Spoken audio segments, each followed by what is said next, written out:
Hello, welcome back. It's WitchLab Wednesday Live, where every show is a figment of your imagination. So let's see. I'm your host, Tiffany Boggins, and today is January 12th, 2022. We made it to the new year. Woo! We are back, season 3, which is very exciting.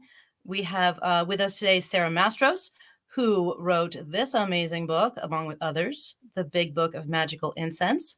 And she'll be with us in just a few minutes. Okay, sorry about the late start. I had everything set up, everything was perfect. And then, I went to go calm myself down. And when I came back, nothing was working. My camera wasn't working. My mic wasn't working. So quick fix it. I actually had, I got a new computer, which means I got a new camera, which means and a new, audio setup and all that. And then I got an even fancier camera, which I was going to use for my dog camera, but it didn't work out. I'm sorry, Lupa. Lupa was going to be on the show for a second, but I had to switch to this one to get it working. Man, there's nothing like getting your heart racing, like when a show's about to start. It's 8:30 and your new computer doesn't recognize any devices. Huh. All right. So we're back. Let me do some of the things that I needed to do before I started the show real quick, just so I can get myself situated here. That is not at all what I wanted to do. There we go. That's what I wanted to do. Okay. Yes. All right. Let's see who's here, shall we? Let's see who's watching this catastrophe. Hi guys. Hi Jean and Betty, Christina, Christy, Jonda, Susie, Jason. Yeah, figured it out. Thanks for holding in there and waiting for me. So let's hi Susanna. Let's see what stuff do I have to talk to you guys about before we bring our guest on. Let's look here. Season 3, all new stuff. This is our 3rd year, guys. 3rd year. WitchLab Wednesday Live. Who knew? Something that the pandemic forced me to do turned out being one of my favorite things to do. So that's really cool. Whiskey. Tonight's whiskey is 4 Roses bourbon. Yeah. With lots of water, as always. I don't care if you think it ruins it. That's the way I like it. So it makes me not get drunk too quick, which is good too. Yes, that is part of it. The art show at the shop. I'm going to talk about that. Jonda is decorating candles as she watches. So Jonda owns Magical Materials, which is the company that supplies our candles that all of you guys cannot get enough of. They are amazing. They make the shop smell amazing. And we have new ones. We have the in bulk ones, which are gorgeous. They have an entire dried flower in the top. And we have the new exclusive to WitchLab Baphomet and Hecate candles that are incredible. You have to stop by and at least smell them. Let's see. Oh, Jean, best thing about Wednesday. Psst, you're sweet. Okay. Jean, as we all know, runs our WitchLab book club once a month. We're going to go over that in a second too.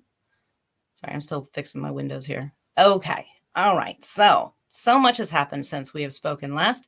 2021 just couldn't leave without stabbing us in the heart and taking Betty White. So that's a motherfucker. I was, so like a week before she died, I watched the documentary that's about her on Netflix, I think it is. And she is absolutely such an even more amazing woman than I knew. I always knew that I loved her, but sometimes you just don't know until you dig into their past. She used to do a live show. She used to do a live show that was like 4 hours long. Like, ugh. And I one of the things I wanted to talk about in this first show of the year is her. And then she went and I'm salty about it, to say the least. But, she did give us 99 years. So let's see. We had COVID in the house again. Both my little ones got it this time, which was really lame. Right during Christmas. So no hugs for Christmas. Distance present opening. It's really lame. Yeah. So good things that happen. Like I said, I got a new camera, webcam, but sometimes good things turn into just huge lessons. How to get around obstacles. So yeah, upcoming stuff. Let's go over that real quick. The Baba Yaga show is up currently. The Baba Yaga art show. It is incredible. It is absolutely my favorite show that we have had in the shop to date. I'm not just saying that because I'm in it, but because I want to buy all the pieces, and on one hand, that sounds really selfish. Like, how can you just go ahead and take all this amazing art? But on the other hand, I am the one who wanted to have a Baba Yaga show so that I get you all to make art about Baba Yaga, and then I get to take it all.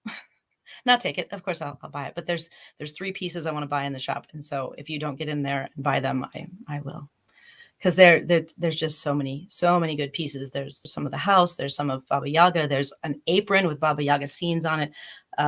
There's what else? There's so many gorgeous things. Oh, there's a doll. Someone made a doll, using clay and fabric and a million beautiful things. She's busy and wonderful and terrifying and awesome. There's some sweet Vasilisa pictures there, so it's worth stopping in. And now when you buy a piece of art from this show, you get to take it home immediately, because I no longer trust people to come back to get their art. We've been holding on to pieces that are actually sold months ago. So I'm just going to start hanging all the pieces people leave. They pay for it and leave. I'm going to hang them all in the library at the shop so you can see them until they pick them up. Let's see. To do so I made a little a house. I made like a miniature house on chicken legs. A tour of the house. I wish I could do a tour of the house inside, like the way I want it to look. Right now it's just the inside of a little wooden house, but it'd be cool to do like a little mock walkthrough. Ooh, I'll decorate my house to look like what I would think the inside of that house should look like, and then I'll walk you guys through that. That sounds like a lot of work. I'm probably not going to do that. Anyway, back to upcoming events. Sidetracks galore. Welcome back, people. Welcome back. So let's see. As always, we have the monthly meetings, which is Circle of the Dark Mother, still happening online. It is always on the first Sunday of every month, and you can find the theme that they're talking about and the exact date it will be and all of that in the events pages on the WitchLab page, Facebook page specifically. And then there's the WitchLab Book Club, the Cultum Librorum, and they are always they're usually on the last Sunday of the month, which thanks to Jean is turning into something more than a book club. She's actually started hosting ritual and things like that for people who are involved and want to get more involved, or, are just missing being able to do ritual with people. So I really applaud her for taking that on, because that's a big deal. And what next? So yeah, if you want to join the Facebook group, just go to, I'm just gonna do this because it's easier than trying to tell you how to get there later. You just follow that link. Yeah, I went to both. Okay, so I went to both YouTube and Facebook. That's good. So yeah, so Cultum Librorum, they talk about really great things and sometimes do other fun stuff too. January 15th, this Saturday, we are having the first in our new series of monthly meditations. So these are being held by Scott Rupp. He is a 30-year meditative student. He's studied everything, and he's actually done some meditations for us in store to sort of get ready for this, and amazing. It's actually incredible.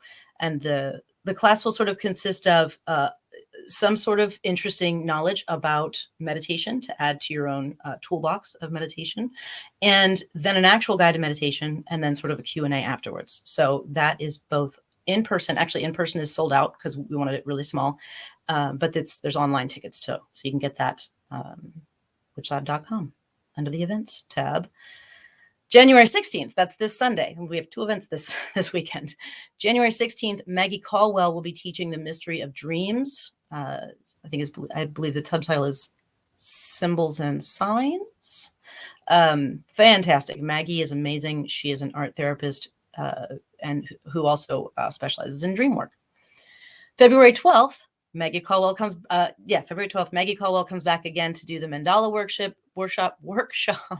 welcome to live, people, which is very Jungian based. We discuss why mandalas are important to do as a practice, and we're actually going to have all the materials for you to create your own. February 23rd, Amy Blackthorne comes back. The baddest of the badasses will be on the show discussing her newest book on protection magic. Then March 23rd, we have Stephanie Rose Bird. Her new book is coming out. It's The Healing Power of African American Spirituality. You may remember her from Sticks, Stones, Roots and Bones, which is a book I absolutely adore and have suggested to many of you. April 6th, Jason Miller will be back on the show discussing his new book, Consorting with Spirits. So we've got lots of fun people coming up, lots of fun classes. And that's it for our in-person classes right now, because, we don't know what this stupid variant is doing and we need to be really super careful. And so these were things that were already booked, and I didn't want to cancel them, but, masks are required and we're going to be distanced and all of that fun stuff. But hopefully soon we'll be back to scheduling more in-person classes. But these are it for right now. And the monthly meditations will continue every month with a small amount and online. So you can look forward to that. I believe they're going to be like the same Saturday of the month, which I think is the 3rd. I don't know whatever this Saturday coming up is. That's the one of the month that it'll be. Okay. All right. Enough of my rambling. Let's get our guest out here, shall we? They are an author and a teacher, and of many, many magical things, the Big Book of Magical Incense being the most recent to hit the shelves. Folks, allow me to introduce Sara Mastros. Hi, everybody. Thank you so much for being here. Thank you for having me. I'm very excited to get to talk to you. We have never met before. No, sadly, I keep meaning to come out, and then there's a plague. It just keeps rolling at us too. It's like, oh, it's gone. No, it's not. Yeah. In fact, speaking of which, you can probably hear, I have a little touch of the plague myself, so I apologize. My voice is a little rough today. I'm so sorry. We'll keep it easy on you. I mean, I'm actually almost better. Good. So did you actually have COVID? I don't know. I mean, some tests were positive, some tests were negative, as was the case for basically my whole social circle. Oh my God. But thankfully, like, nobody got, I think, honestly, I got the sickest, and I was, sick, like regular. The way when I taught high school, I was this level of sick all winter, every winter. Teachers always have it. I was just talking to somebody the other day, and they said that their kid's teacher has had it 3 times in like 90 days. I'm like, what? Yeah, schools are just disgusting germ factories, even in like non-plague times. And so I gotta say, I'm so glad that I got out of teaching before all this. No kidding. Well, every teacher friend I know has either quit or is ready to quit at this point. Like it's actually like a serious long-term disaster that we like soon are just not going to have an education system. God, and online stuff is so hard for kids. I hate it. And the kids hate it. Faster. Well, it's awful. Okay. Sorry to be such a bummer. No. No. Like I said, this last wave of COVID, it was like my kids got it, and then it was like dominoes. Like everybody I knew, at least one person in every circle of friends I know suddenly had it, and then they went. They were at a dinner party with somebody else, and bam, like. Same. It's just I heard almost a third of the people in my county had COVID. I don't doubt it. Like it just went. But I think thankfully, like me, everybody is ranging from like, I don't feel so good through like, oh, I'm very sick. I'm going to stay home and eat soup, which is about where I was. Like I think that's what I hear about this last wave is that like, it's just regular sick. Yeah, that's what I hear too. It's like, oh, because my kids had a sore throat, for like a day, and it was like, oh well, let's do a test, and then we're like, oh no, and then everybody had to do tests. And then everybody, then it was like days of like waiting, because that day that I drove her home and I didn't know, and I'm like, well, like 3 days later, I'll have to take another test and see if exactly. Right. Enough COVID bullshit. Let's talk about your book. After reading your book, I have one question. Okay. What is bear grease? Bear grease is the rendered fat from a bear. Okay. All right. I love running into ingredients that I have no idea. Like, is it like a, you know, a throwback to some time before where bear grease was like a code name for something else? No. So bear grease has a long history in magic, particularly American magic. I sometimes have small quantities. A native friend, her uncle, like hunts bear, and she sometimes sends me some. So I only have her have like very small quantities. So I've never been able to like experiment as like luxuriously as I would like with it. But it's great as like a healing balm. It's used in healing a lot. It's also delicious. Like, so I make like a sacred cornbread for our Thanksgiving like fall get in touch with our eco neighbors like Make bear cornbread. Yeah, and so I make bear cornbread because bear is like a special spirit friend. American black bear is a special spirit friend of mine. I love that. We like eat venison and blueberries and like walnuts and mulberries and like all the like local plants and animals that we have a relationship with. It's a very woodland feast, right? Yeah, I mean, it started off as just like regular American Thanksgiving, and it's just like slowly been transforming more and more into like a like land-based celebration, and a celebration of what we in my circle call land sesters, which is like people who lived and died on the land where you are, right? So both like in a very long historical sense, but also like the woman who owned this house before me, right, died here. Like really? Yeah, and that wasn't actually the owner before me. That was a couple of owners back. But yes, like, and I mean, most houses. I mean, she was old. It's not like it wasn't like a murder. I mean, it was like a regular, like a nice, peaceful, like died in her sleep old lady death. That like, gotcha. I hope that's what I get to. You know, like sure, yeah, sure.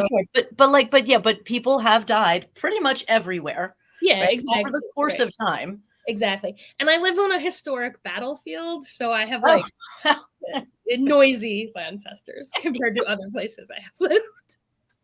Yeah, it's like living on Gettysburg, right? Like, so you live in Pittsburgh, is that correct? Technically, I live just outside the city, but yes. Okay. But you're not that far. You're in Pennsylvania. I'm in Columbus. Right. So no, I mean, it's Pittsburgh. Even people who live in Pittsburgh think that where I live is Pittsburgh. Just like technically it's not. I get it. We have that around here too. Right, exactly. So I live in a little borough called North Braddock. Okay. How long have you been there? 5 years.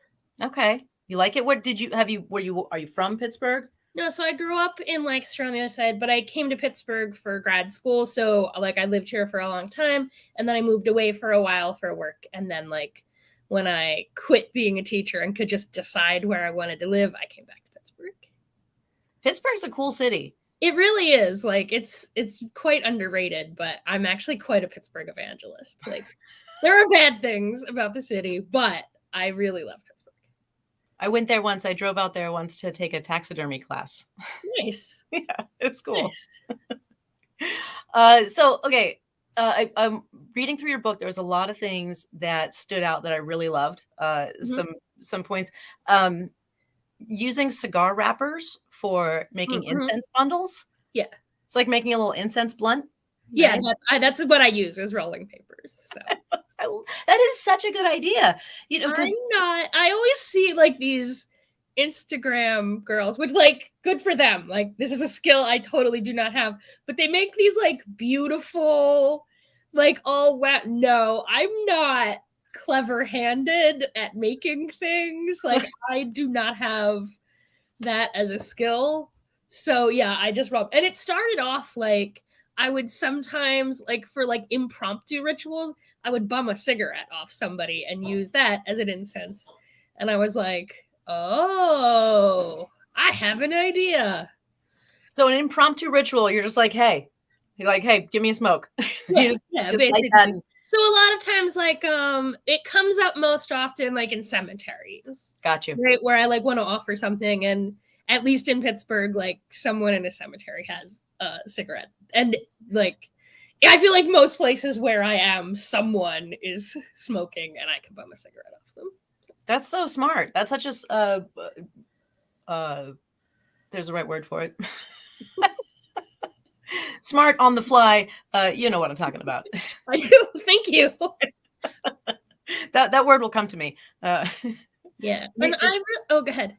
Improving. That's not it, but go on.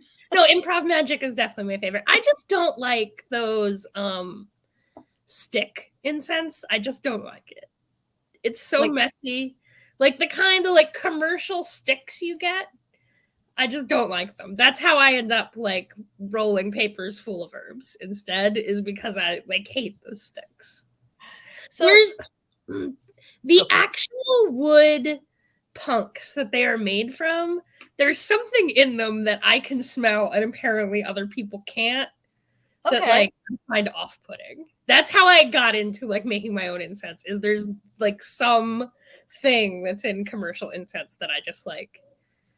I have come to understand. Apparently, no one but me can smell, but there's a smell to the stick that I find. You talk a lot about the science of smell in the book.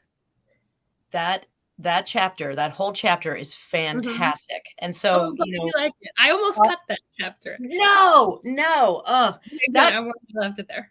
No. That actually really made me like sit up and listen more.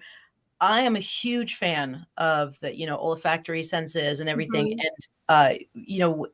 And, the talk about how it affects us emotionally it bypasses our rational thinking. It doesn't have to go through rational thinking. It still does the job, right? Yeah. And it can change brain waves in this way.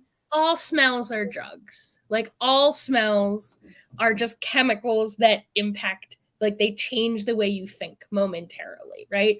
And smell, much more so than our other senses, is like very intimate. Like stuff's going all up inside your brain.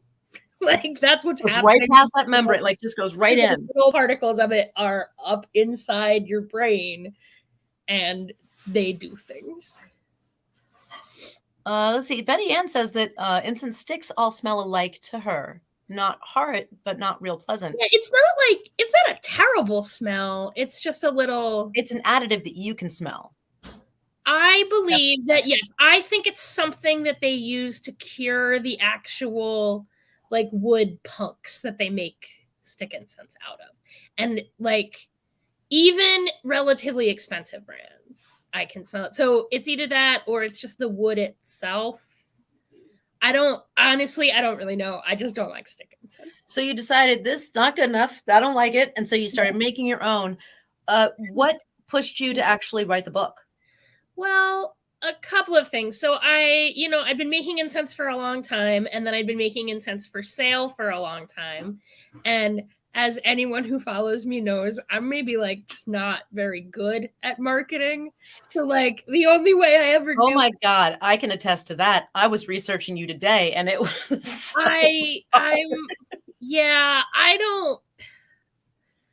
I understand from a career standpoint, I could be managing that a lot better, but truthfully, like, I just want to do magic and I sell things like the amount I have to do to do like I'm a nun. I'm like not necessarily in this for the cash, but yeah, if somebody wanted to be my business manager, I imagine we'd both make way more money than I do because I don't market things. But the way that everybody, yeah, like, Sara Mastros needs somebody to do marketing for an agent. So like incense is kind of a hard thing to advertise because it's just like a bowl full of dried up plants. It's not very pretty. And I know I see other people on the internet who somehow make bowls full of dried up plants look really like sexy. I don't know how to do that. It's not in my wheelhouse. So I would just I'm like, here's exactly what's in it. And that's how I sell it. So I was writing all these recipes, right? And then people would ask about like, well, why'd you put this in? Mm-hmm. And I'd explain and I'd be like, aha, no one knows this. I should write a book. Because sometimes people would ask me for recommendations on like books of incense recipes. And I found, like books of recipes, but there was no, even for me, and at this point, I've been doing this for a long time, even I would read the recipe and I'd be like, why does this have cinnamon in it? Like there's no Like, I know a lot about how you would use these plants, and I just don't understand how the author is making these decisions, which is not to say that they're wrong, right? Like, I think a lot of my recipes probably don't look intuitive either, which is why I explained, like, why I put what in. This is exactly why. And you do. Even in, okay, so I forgot your book at the shop. It takes a lot of work to be this unprepared. I can tell you that. But I had all these pages that were bookmarked and stuff that I was going to flip to because I'm going to pretend I'm flipping to it now. In the back where you actually have recipes specifically for rituals and things, you say resins for this reason and then roses for this reason. It's in the actual recipe, not like here's the recipe and then you have to read all of this text later. It's right there and it's awesome. It made me so happy. And sometimes it was just like, you know, resins to, I forget which one it was. I had a bookmark, but it was like, you know, but the wording was just so magical and perfect. And so people, you're going to have to get the book and read it yourself. We have them at WitchLab. You can get them at any magical store near you. And if you can't, of course, you can always get them through another website. You can buy them online from me if you want. Oh, there you go. There you go. If you want to order them, you can get them straight from the author, which is always great. And then they come signed. Yeah. Well, I might buy one from you then. Although mine, I need you to sign mine because it's all like book-eared and stuff. So like, nice. Nice. Oh, that's what it is my hope that like in a couple years, people are going to send me photos of these books and they're going to be like ripped up and like bookmarked and they'll just have like crossed out my entire recipe and be like written their own recipe in the margin next to it. Like, you know, like, I feel like I looked at like my grandmother, when we were going through her things after she died, she had some cookbooks that like you could tell she used that book. It had like stains all over it. And at many points she had just like, no, and crossed out the whole recipe. And you could see that like it had gone through stages of evolution. Like you could watch her change the recipe in the margin. So that's how I hope people use this book, right? Is that like it's all sturdy and stained and they changed all my recipes by the time into their own. So my copy is on its way to that. And there's so many things that I want to do in it. I actually wrote down a bunch of I want to talk about some of the recipes that you have in there, some of the rituals that you have in there too, because they're fantastic. Come on, work. Okay. But yeah, my copy of the 5,000 spells looks like that. It's nothing is crossed out, but there's things that are definitely like bookmarked and circled and like slight changes and stained. You know, there's oil stains all over it. Exactly. Yeah, I have those books as well. Okay, so reading through the magic work, the spells, divinations, rituals, there's so many things I've never seen before, and I love that. I tried to give like a sort of sampler of like all the different kinds of magic I do. It's fantastic, but it's also it's not just like simple protection. It's not just simple anti-hex stuff. It's I'm rubber, you're glue. I mean, I like to give things names. Yeah. I love that one. There's the Johnny Appleseed ritual. There's the I'm rubber, you're glue. Charismatic as fuck. It actually says AF, but I'm just gonna say that. Ookie spooky. That is in fact what I meant. Ookie spooky evocation spell. I love that name. Thank you. Which is so lovely because it's something that I've talked to people a lot about having incense in with a black mirror and 2 candles. And that's the way I learned to do that. Was like a cloud of incense in front of a mirror with a candle. That's how I learned to like evoke spirits. I learned it from like, I guess, I'm not saying Poke Runyon like sat at a table and taught me how to do that, but like his work is like where I learned that. And I think a lot of people who came up, like when we came up in magic, I think that's how everybody just learned to do it. Yeah. Yeah. So I love like a big cloud. I'm not very imaginative. Like I'm not help. You need the smoke. Yeah, I need like something there to be like I need some clouds to see shapes in. I'm not great at, I guess other people, I don't know, have magic pictures in their head, but that doesn't happen to me. I need like smoke or whatever. And similarly with sound. So I listen to like rain noise a lot for kind of the same reason. Like sounds can like manifest in it. You know, they say that in ancient Israel, like the voice of prophecy came from the burbling of the river. And that's why like the prophets are always sitting by the bank of the river when they hear the voice. That's what Siddhartha, right, ends that way. Like, sorry for anybody who ruined it. Book's been out forever. Sorry, but that's like the end where like he listens to the river. He lives by the river, listens to the river, and it turns out the river has all of the information he needs. Exactly. Fantastic. I love that. I listen to crickets. I've done that as well. My noise machine when I sleep is crickets. When I'm trying to just relax, it's crickets. It helps a ton. My actual favorite trance noise is I have this like giant metal like mixing bowl that I put upside down in the dishwasher. And that's like, it's an amazing noise because there's like the dishwasher kind of like rumble at the bottom. I have a new dishwasher. It's not as good. It's not as loud as the other. I understand. That was like a selling feature. And I was like, no, I want a loud one. Actually, I love it. Like, I really like that noise. So there's like the mechanical like whir at the bottom, but then there's like the whoosh noise, like an ocean. And then there's this rain hitting the steel drum like bowl. It makes a lot of good voices. That's so amazing. That's my favorite. Like, I know that's a weird noise to like trance out to, but like, oh, that's my favorite. I should record it, but you should record that. Send that to me. Record that and send that to me. I want to hear. Like, I want it to be live so that like, yeah, like things can manifest in it. You know what I mean? Like I do sometimes use like pre-recorded noises for magic, but they're different. It's hard to find ones that are pre-recorded that have enough range. So there's a website I really like called Mynoisenet. I think .net. Let me look real quick. Mynoisenet, and it's by an audiologist, and it has like rain and ocean noises, but also like hundreds of other amazing noises. So there's like a recording of an enchanted spring in What's like it called again? Poland, mynoise.net. Got it. There's this one that has prehistoric instruments. So it has it's just labeled Mammoth Tusk. What I imagine it to be from the sound is like a mammoth tusk with grooves in it, and you like run a stick and it makes like I can't even describe the it's like the like humming.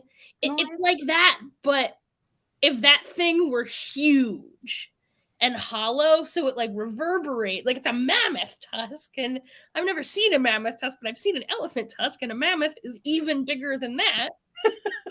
By a bit, yeah. Mind-blowing. I fall down the hole of like trancing out to those noises, and they're generated live. So if you set them on animate, like it like live evolves the same way like a natural noise would. So it's like a random generator almost, but with noise. Yes, it is a it's actually like, I don't want to get math nerdy, but it's got like a really good sophisticated like randomization algorithm behind it. That's cool.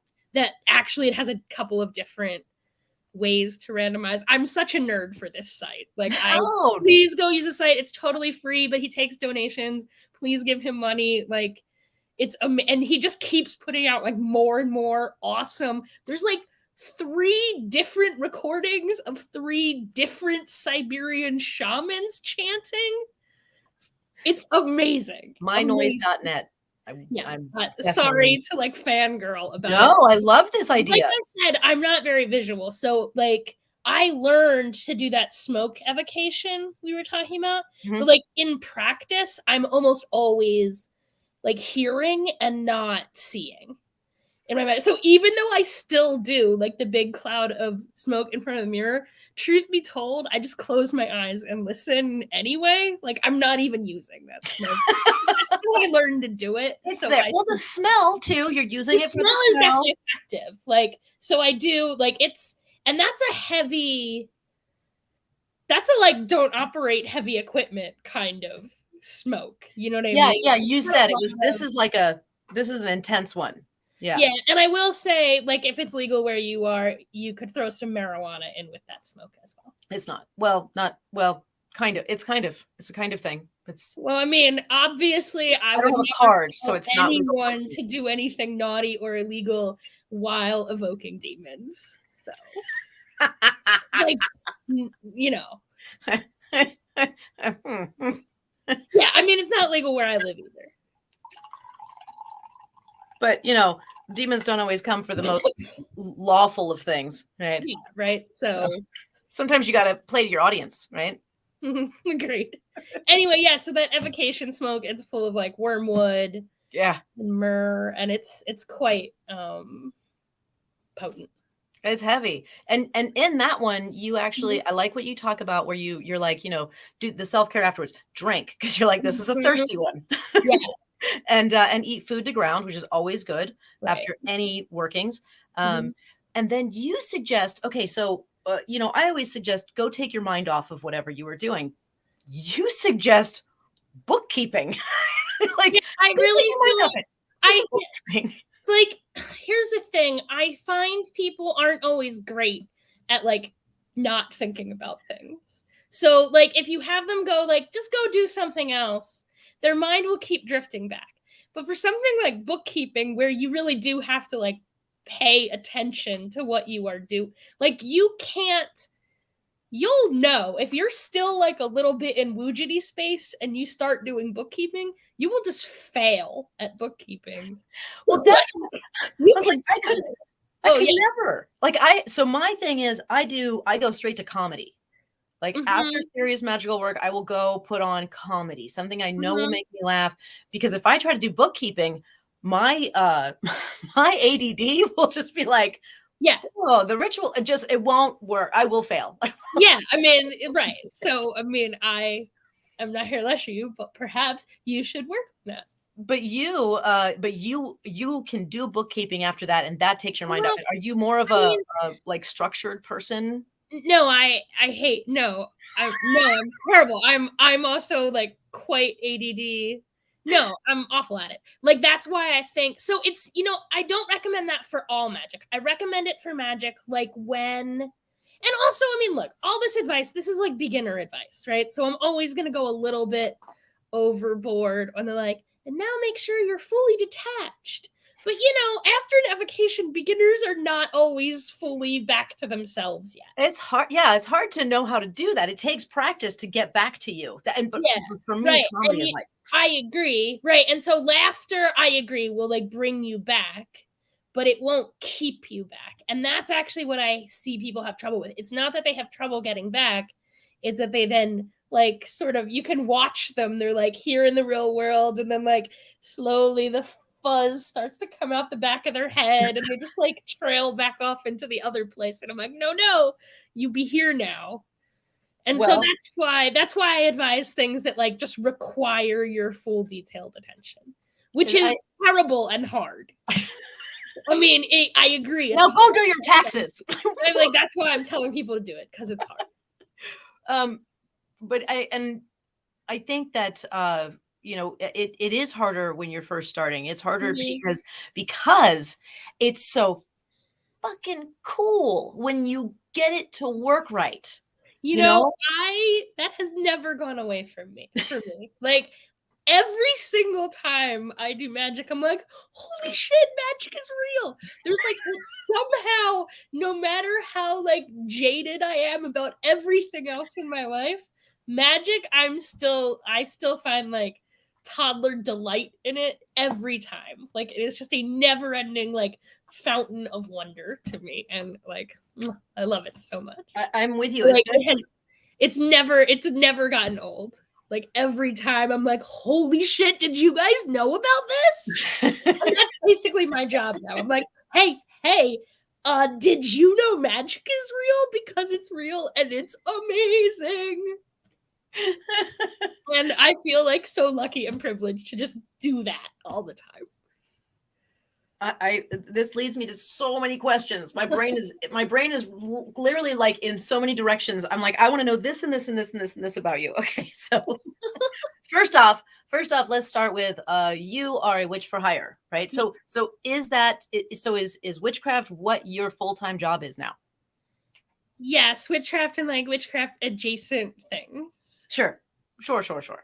Yeah, this is, yes, full-time How long job. have you been doing that?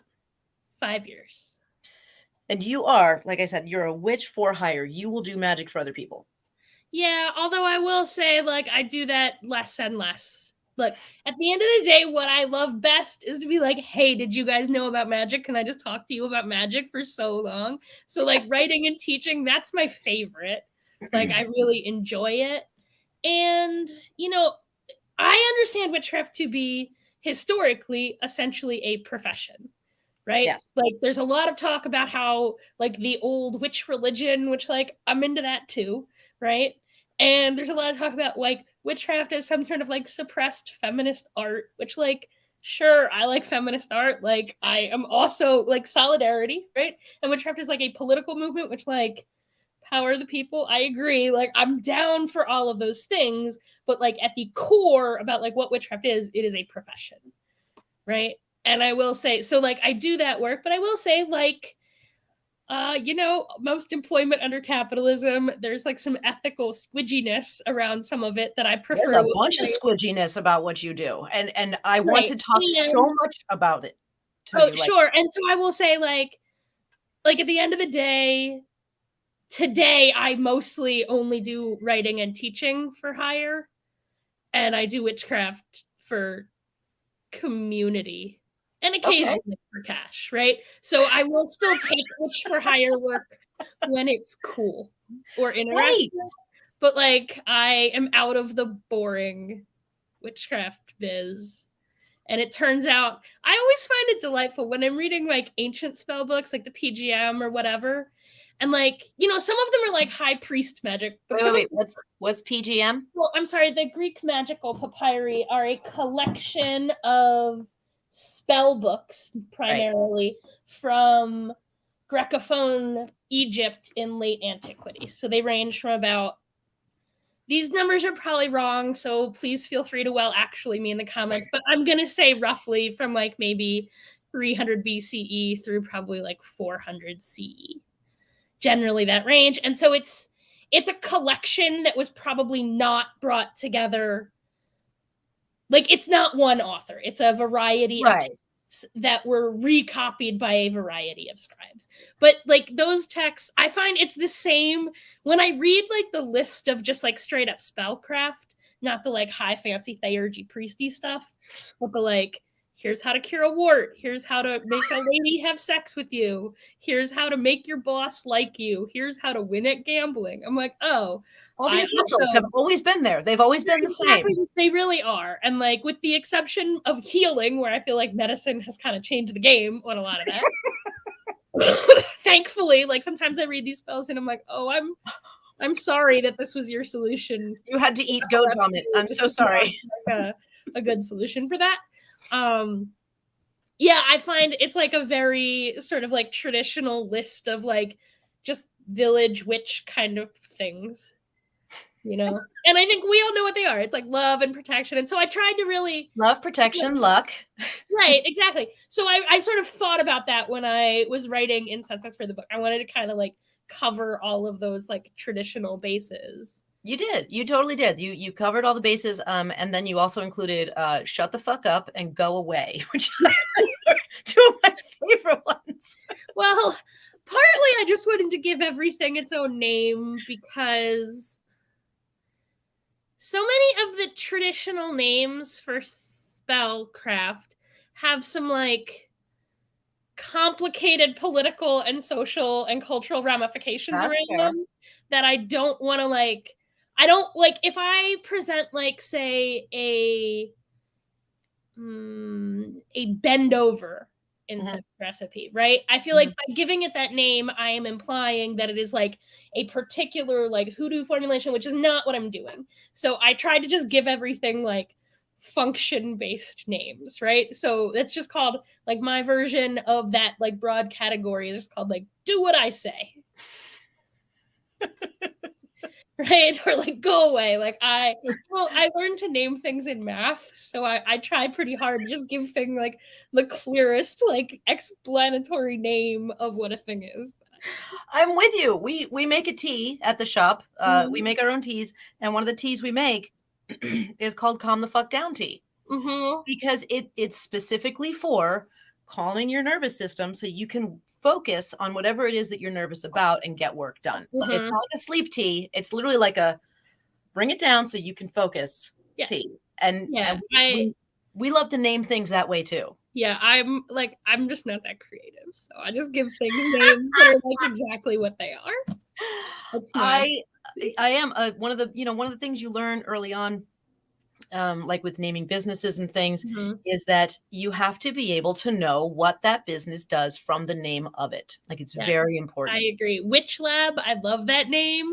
It's like as soon as I heard the word WitchLab the first time, I was like, oh fuck, I don't know what that is, but it's gonna be dope, and we're gonna do witch experiments in it, and I am there for that.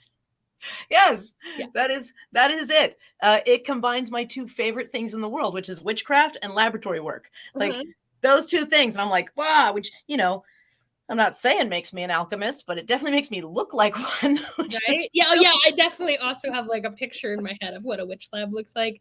There's a stuffed alligator hanging from the ceiling. Maybe it's crocodile in mine. I like my whole life somehow in like some Merlin movie as a kid or something, I got it into my head that like wizards have crocodiles hanging from the ceiling. And now like my whole life, I'm just on the lookout for like a giant stuffed crocodile. All right. Crocodile. Please don't anybody send me I need to have this now. By the way, like, I'm sorry, say that again. Don't anybody send me a giant taxidermy crocodile. No, send it to me. Send it to me because I will put it on the ceiling. I will put it on the ceiling of WitchLab, and we will say this is because of Sara Mastros. Awesome. This is her vision, and we wanted it to be real, and so real wizards have crocodiles or maybe alligators. I understand those are different, and at some point I knew a little rhyme about the differences. There was an A and the I mean, I actually feel like if I saw photos, I can tell the difference. Like I know, like, oh, that's the Egypt kind. I'm like, oh, that's the Florida kind. But I don't remember which kind that is.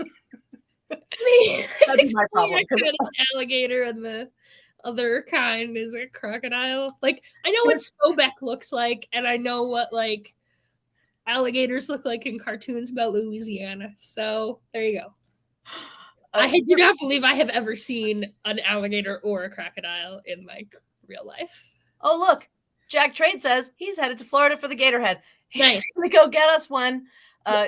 Jack is our dead stuff guy. He's the guy who does he brings us most of our skulls and bones. He ethically sources things through roadkill. So he's literally that guy, and he's amazing, and he does incredible taxidermy, and he does incredible articulations. But yeah, he's gonna take care of this for us, Sarah. Right. We got a guy on it. Sarah, I got a guy. Nice. Yeah, I should have realized that someone who owns something called WitchLab would clearly have a source for a giant stuffed alligator. Like, of course you have an alligator guy. I got a guy. Okay, where were all of my other questions going? Okay. I'm sorry, we're not talking about this book at all. I'm just like yapping. No. This conversation is more about me getting to know you. That's all I want to do. So let's go to the origin question. When did you start? When did you find magic? So I'm going to make a stupid assumption because I don't know you at all, and that you didn't grow up in a witch-based family, but somehow found it. Or did you? It's complicated. Certainly my mother did not appreciate the word witch being applied to her. But she wasn't she? Well, I mean... Did she do things like... she definitely, like, controlled the weather, for example. Did she know who was on the phone when the phone rang? Oh, yeah. I mean, yeah. She did not appreciate the word witch being applied to her. And then on my dad's family, it turns out I did not know until I was, like, an adult. And, like, being publicly a witch, and my cousins are like, we can all talk to the dead, right? Like, it's not that special. That's not how they said it. But like, yeah, it turns out that's just like a fact that nobody talks about on that side of the family, that like, yeah, we're all maybe a little touched or whatever. But so you have a little bit of natural current coming from both mother and father. I think that's true, but I think like perhaps more importantly, like I just didn't grow up Christian, right? Okay. Like I grew up, hippie, atheist, Jewish-ish. And so like there just wasn't any like stigma. I mean, okay, my dad thought my interest in witchcraft was silly and that I would grow out of it. Like he thought it was just ridiculous. Like you're too old to be content. Like when you were 6, it was cute, Sarah. Okay, so 14. when did your interest in witchcraft start, and when did you find what was your intro into it? Okay, I have a very here's my origin story, right? When I was about, I feel like the age is different every time I tell this story because I genuinely don't know. I'm not trying to lie to you guys. Maybe let's say 10 in this story. Okay. My mostly estranged grandfather sent me, let's call it a birthday present, but it was not my birthday. He just didn't know what my birthday was. Sent me, which it FYI is I think the same day as his wife. Like he left my grandmother more. So but he's estranged, you said, right? So mostly. I mean, like estranged is maybe strong. I definitely met that guy maybe a dozen times at like weddings and funerals, basically. Okay. So he's more distant than a grandfather normally would be. But yeah, like I do not have any actual relationship with that person, but he's not like he's around-ish kind of. Anyway, he sends me a book. I don't remember what the book is, but he also sent me a gift certificate to like a mail order book catalog. And for young people, that's a thing that existed before the internet because we couldn't get books places. Like I grew up in Amish country, like there was not a witchcraft section in the Barnes and Noble, which was the only bookstore we had, right? And we had a public library and it had some things in it. It had an excellent folklore section, like it had a lot of mythology. Like I could find things that I was interested in. But this catalog, there in the nonfiction section, was a subject called witchcraft. And I knew what nonfiction meant. That meant it was real. And I was like, Mom, are witches real? Are witches real? Like, is witchcraft real? Because I always knew in my heart, I was like, I knew it. And my mom very politically was like, there are people who think they're witches. And I was like, can I get a book? She was like, it's going to be dumb, but yeah, sure, you can. It's going to be dumb. What was your book? Okay, so I got 2. The first one was, I feel bad, I don't know the actual name of this book, but we just call it Buckland's Big Blue Book of Bibbidi Bobbidi Boo. So it's like, everybody our age. Book of Witchcraft. Yeah, everybody our age knows what I mean. It was really, at least the edition I had, it was big, maybe like 8. It still is. No. Yeah, and it's blue, and it has like a white pentagram on it. So, and it was the same. It's like it's in like its like 15th edition, but it's still the same book. Yeah, I mean, it's not necessarily a book I would recommend today when I think there's like a lot of other options. But at the time, it was a great book. It actually went through terrible. All of the basics. You don't think so? Well, no, I think it's like I learned a lot of things from that book, some of which I wish I hadn't learned, but like also lots of good things. But I feel like what I really learned from that book, like the most important things I learned from that book were like witchcraft is real. Mm-hmm. You can be a witch, but like it's hard. You have to like do some work and like learn things, and like you can do it. Like it is a learnable skill, but you can't just like announce you're a witch. You gotta like learn stuff and do things. And that like witchcraft is hidden between the lines in like myth and history and fairy tales, and if you look hard enough for it, you can find it, which I was already on that path, and that book like confirmed that for me. But I will say the religiosity of the book I found a little uncomfortable, and that's because it was just very Christian.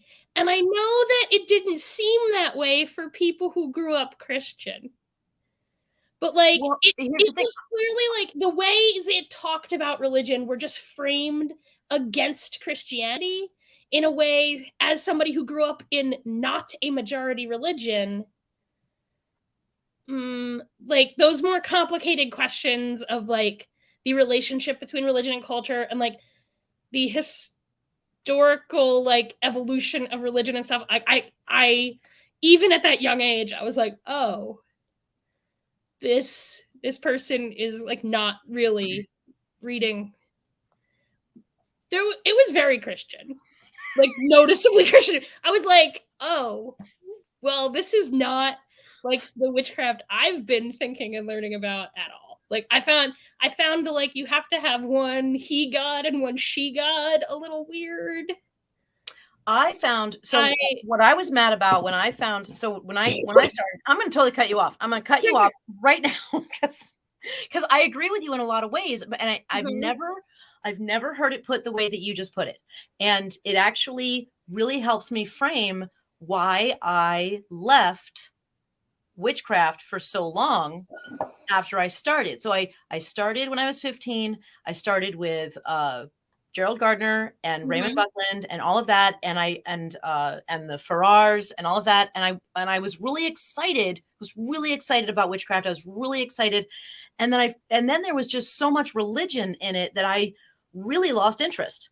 I lost interest. Yeah. I practiced for many years. You know, I worked on my meditation. I worked on everything that wasn't deity based. Same. And I was really focused on all of the other stuff, like ritual construction, and moon work, and anything that wasn't deity based. And every time I would join an order or a study group, and all of a sudden they would start doing like heavy god and goddess stuff, I was just like, like I just felt like this was not. So I gave it up, and I was like, well, just maybe it's not what I thought it was, because at the time witchcraft was only Wicca. That was the only thing available. I became Wiccan because I was told I had to do that to be a witch. And that's what I'm saying. And at the time, it was definitely. I remember in history class, I was taught that here's like my shameful knowledge of history. I don't quite remember. Some French king converted to Catholicism in order to become king of France. Yeah. And he said, Paris is worth a mass. And that's how I felt about it. Like, if I had to go to their goofy witch church in order to be a witch, I would do that. But then I will say but then it gets sort of disappointed by wasn't so much the religiosity, it was the like lack of witchcraft. Yeah. The lack of doing stuff. It all became veneration and no like doing stuff. And so remember I said I got 2 books? We're about to get there in one sec. But okay. No, go ahead.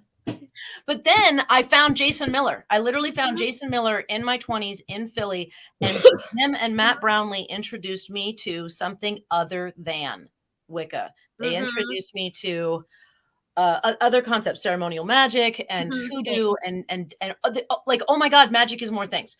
So yeah, so I get it. So second book, what was your second book? The other book I got was called An Encyclopedia of White Witchcraft by Patty Slade. And it's apparently like not that many people have seen it. It's basically like a coffee table book about what we would now call British traditional witchcraft, probably, right? Okay. But like these things weren't as clearly named. Not that the names are very clear now either. Like if somebody asked me, is this British traditional witchcraft, yes or no? I'd be like, that's not above my pay grade. Like I can't answer the question. But like broadly, it's that kind of thing. And that book had like, Buckland's book had so much like, it had like exercises, like it was very clear and laid out, but it just didn't seem, it wasn't the kind of like fairy tale witchcraft I was looking for. It wasn't the thing you were looking for. Yeah. And Patty Slade's, even though, like, looking back, I couldn't tell you anything I really learned from that book, it really felt like she was a witch. Do you know what I mean? Like, the way she talked about it, the way she talked about, like, living on the land and, like, how her practices were related to this particular tree on, like, this particular farm. I was like, oh, that's the witchcraft and fairy tales. And so I'm kind of glad that I got both of them because I felt like it gave me like enough to sort of get going. But really, like, I just doubled down on the idea that you could learn it in like history. And so like one of my very first, you're like, I'm going for the hymns. That's what I'm doing. Yeah, right. And I was already, my mom's family was Jewish, but my dad's family was Greek. So I definitely came up with the understanding that like the gods of ancient Greece were the gods of my ancestors, exactly the same way I understood the god of Israel to be the god of my mother's ancestors. Like, identically is how I understood those things. So I had this like really rich, and then when I started getting into witchcraft, people were like, you should follow the gods and goddesses of your ancestors. And I was like, oh, well, that's easy. Right? Like, when you're Greek/Jewish, that opens up a lot of magical territory that is like, you gotta like, oh, yes. I was like, oh yeah, okay. Do anything. Yeah, right. So then for a lot of reasons, like what you're saying about like I found the religiosity off-putting, but I will also say, at least like for me particularly, like I had a lot of like internalized misogyny that got in the way. When I went to like Wiccan circles and it was a bunch of ladies who like clearly could not magic their way out of a paper bag. If they had been men, I perhaps would not have written off everything they do as flaky nonsense. Oh, but I was 13 and I had 14. I had like a lot of that internalized misogyny. So I was like, I'm going to do boy magic. So then I did boy magic for a long time. And then now I'm like back to like low down dirty cunt magic. The best kind. Oh my God, low down dirty cunt magic. Somebody please make that a shirt. Yeah, somebody get on that. That's my favorite kind. Low down dirty cunt magic. I'm writing it down. Oh my God. It's all like ghosts and trees and that. There's 2 books that I read early on. Mm-hmm. I think the other one's at the shop. One of them's here, and neither of them really mentioned witches, witchcraft, or magic, but they were so full of it that it was amazing. Well, actually, no, that one does. But there's one I have at the shop. It's called it's like Hygeia or something like that. I cannot remember. But it was mainly herbal stuff, earth. She didn't really talk about. She did not frame it as witchcraft. She framed it as a practice where you are using herbs and the earth and your family and stuff to create magic. And she talked about going out and fucking squatting in her garden to get her menstrual blood down on her plants.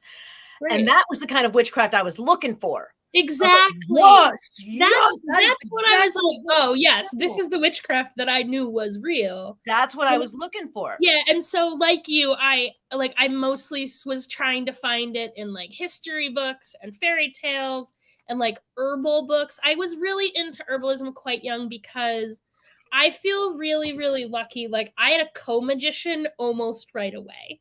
Right? So my BFF, like I met her in Girl Scouts, like also a witch. So today she's a naturopath.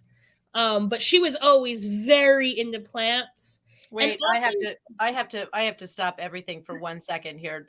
Why not? They're already dildo candles. Okay, Jack, those are not dildos. Okay, those are dick candles, and if you use them like dildos, there's going to be a problem. I mean, those are for dick magic in certain ways, but don't. Unless, I mean, I understand as a proprietor of those. You could use a condom, I guess, but don't stick that. Those. Like, I have 100% had those candles up my twat. Like, what? And you cannot tell me I'm the only person doing that magic. Once again, people do not say. I mean, don't sue the candle maker. If you do that, it's obviously like weird to do, like a witch maybe would do. But yeah, no, obviously I would never fucking. If someone calls the shop and says, I did this and Sara Mastros told me I should. I mean, we are not paying for your yeast infection medication, like whatever you did. Like, no. Because the things can happen. You just be careful. Because that stuff melts and, but if you want to, I don't know. Oh, do what you want. I'm gonna put that sticker on all of my dick. So speaking of low down dirty cut magic, like putting candles. I want that so bad. Jason, start working on a shirt. It's gonna be low down dirty cunt magic. That's the shirt. Go say whatever you're gonna say. I mean, it's maybe my favorite thing ever. Yeah, so anyway, then I just learned magic from like history and fairy tales and trees and ghosts. and my BFF is the herbalist. So I like, even though in truth, like green magic, plant magic is not necessarily something that I feel extremely called to, right? But because I had this co-magician really early, like there are things about my magical practice that like, there are so many things in my magic practice that like I would not be into except I had a co-magician who was into it, and then I did it. Right. So like there are deities that like I would not be especially into, but I happen to have a partner who practice, so now I practice with them. And they want to do magic, and you're like, yeah, fuck yeah, I want to do magic. I am sure that there is magic people could propose to me that I'd be like, no, I'm not going to do that. But like, not much. I mean, clearly, okay. I like to do magic. I want you to take the stick candle. I mean, I know you have to say this, but I can't be the only one who is doing that magic. Like, you're the first person I've ever heard say. Well, yeah, maybe other people just don't admit things. And also, I'm not gonna lie, maybe a lot of people don't actually do magic. They never have a candle. That was not. Oh, I'm sorry. That made it sound like I was accusing you. Burn. I did not mean you. I just meant like a lot of people. I didn't say a lot of shit about. Oh, I would never do that nasty magic. I'm like, oh well, I don't know. I'm a witch. I do a lot of nasty witch shit. Like, oh god. I didn't think you meant me. Mood today. Apparently, I will say there is some like Robitussin action going on right now. That's okay. You're on Robitussin. I'm on bourbon. This is perfect. Maybe making me a little more voluble then. I'm normally on much better behavior. This is fuck no. You better not ever be more behaved than this. This is amazing. All right. I think that this is the most amazing, like, I'm having a good show opener ever. We're gonna be best friends now. I've just decided. Okay. Yes. Oh, are you kidding me? Yes. You. All right. So Jean, you live in Pittsburgh too. Like, you guys are. Do you know Jean? I do. We met a couple times, but then there was a plague, and now I don't see anybody. So, yeah. Man, I want to come hang out with the two of you. We need to. Please. Told you Sarah was awesome. You were right. You were right. Man, I don't want to brag, but. Oh, this is amazing. Yeah, we need to get you either out here, or I'm going to come out there because we need to sit and hang out. Do you drink?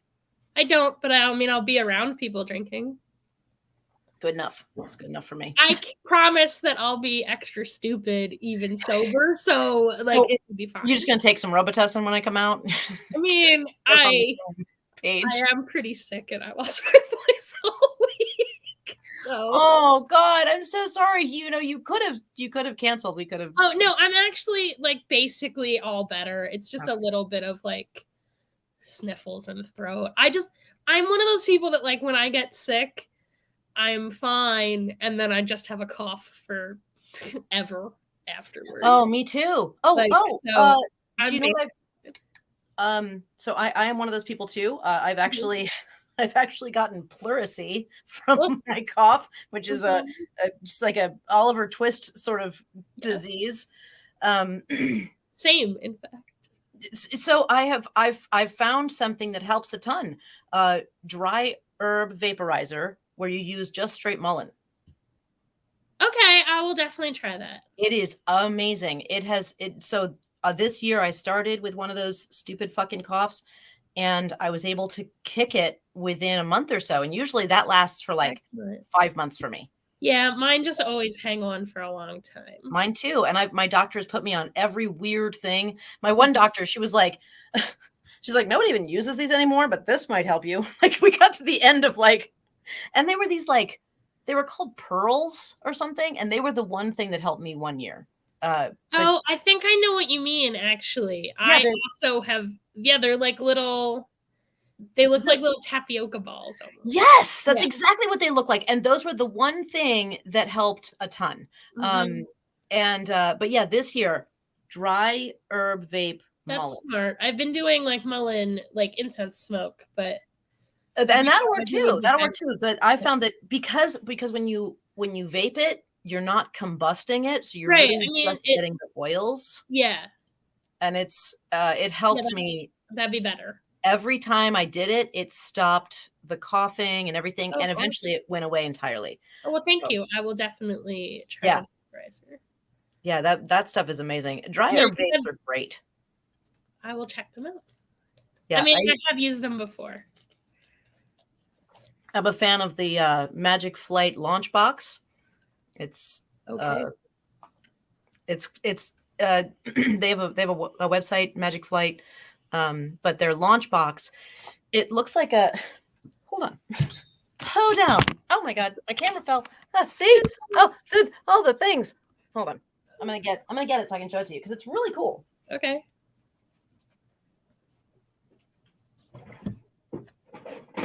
Exciting. Witchy show and tell is best. Witchy show and tell. So it comes in a fancy tin. Fancy. Right. Okay. And there's pieces and parts to it, right? So this is the box. It's a wooden box, and the little. Oh, it's so pretty. Yeah, I got I sprung for like the fancy one. I've actually had 3 of them. One like I lost, one got stolen. This is my new one. Okay. But you open this thing, and there's actually mullein in here right now. And so it comes with a grinder. So, and the grinder it attaches to it. You grind the mullein straight into it. Okay. And then, so this is your drawing tube, right? And then it has a stripped battery. So the battery goes in and like that. And then when you push on it, it makes a connection, and then it creates a little red light that you can see when you look down. Okay. And then you just draw on it. And what happens is the screen where the herbs are, it heats up to just the right amount. Right, that makes sense. Just the vapor. And it's nice. Fantastic. Awesome. Love this thing. Okay, what's it called again? A magic what?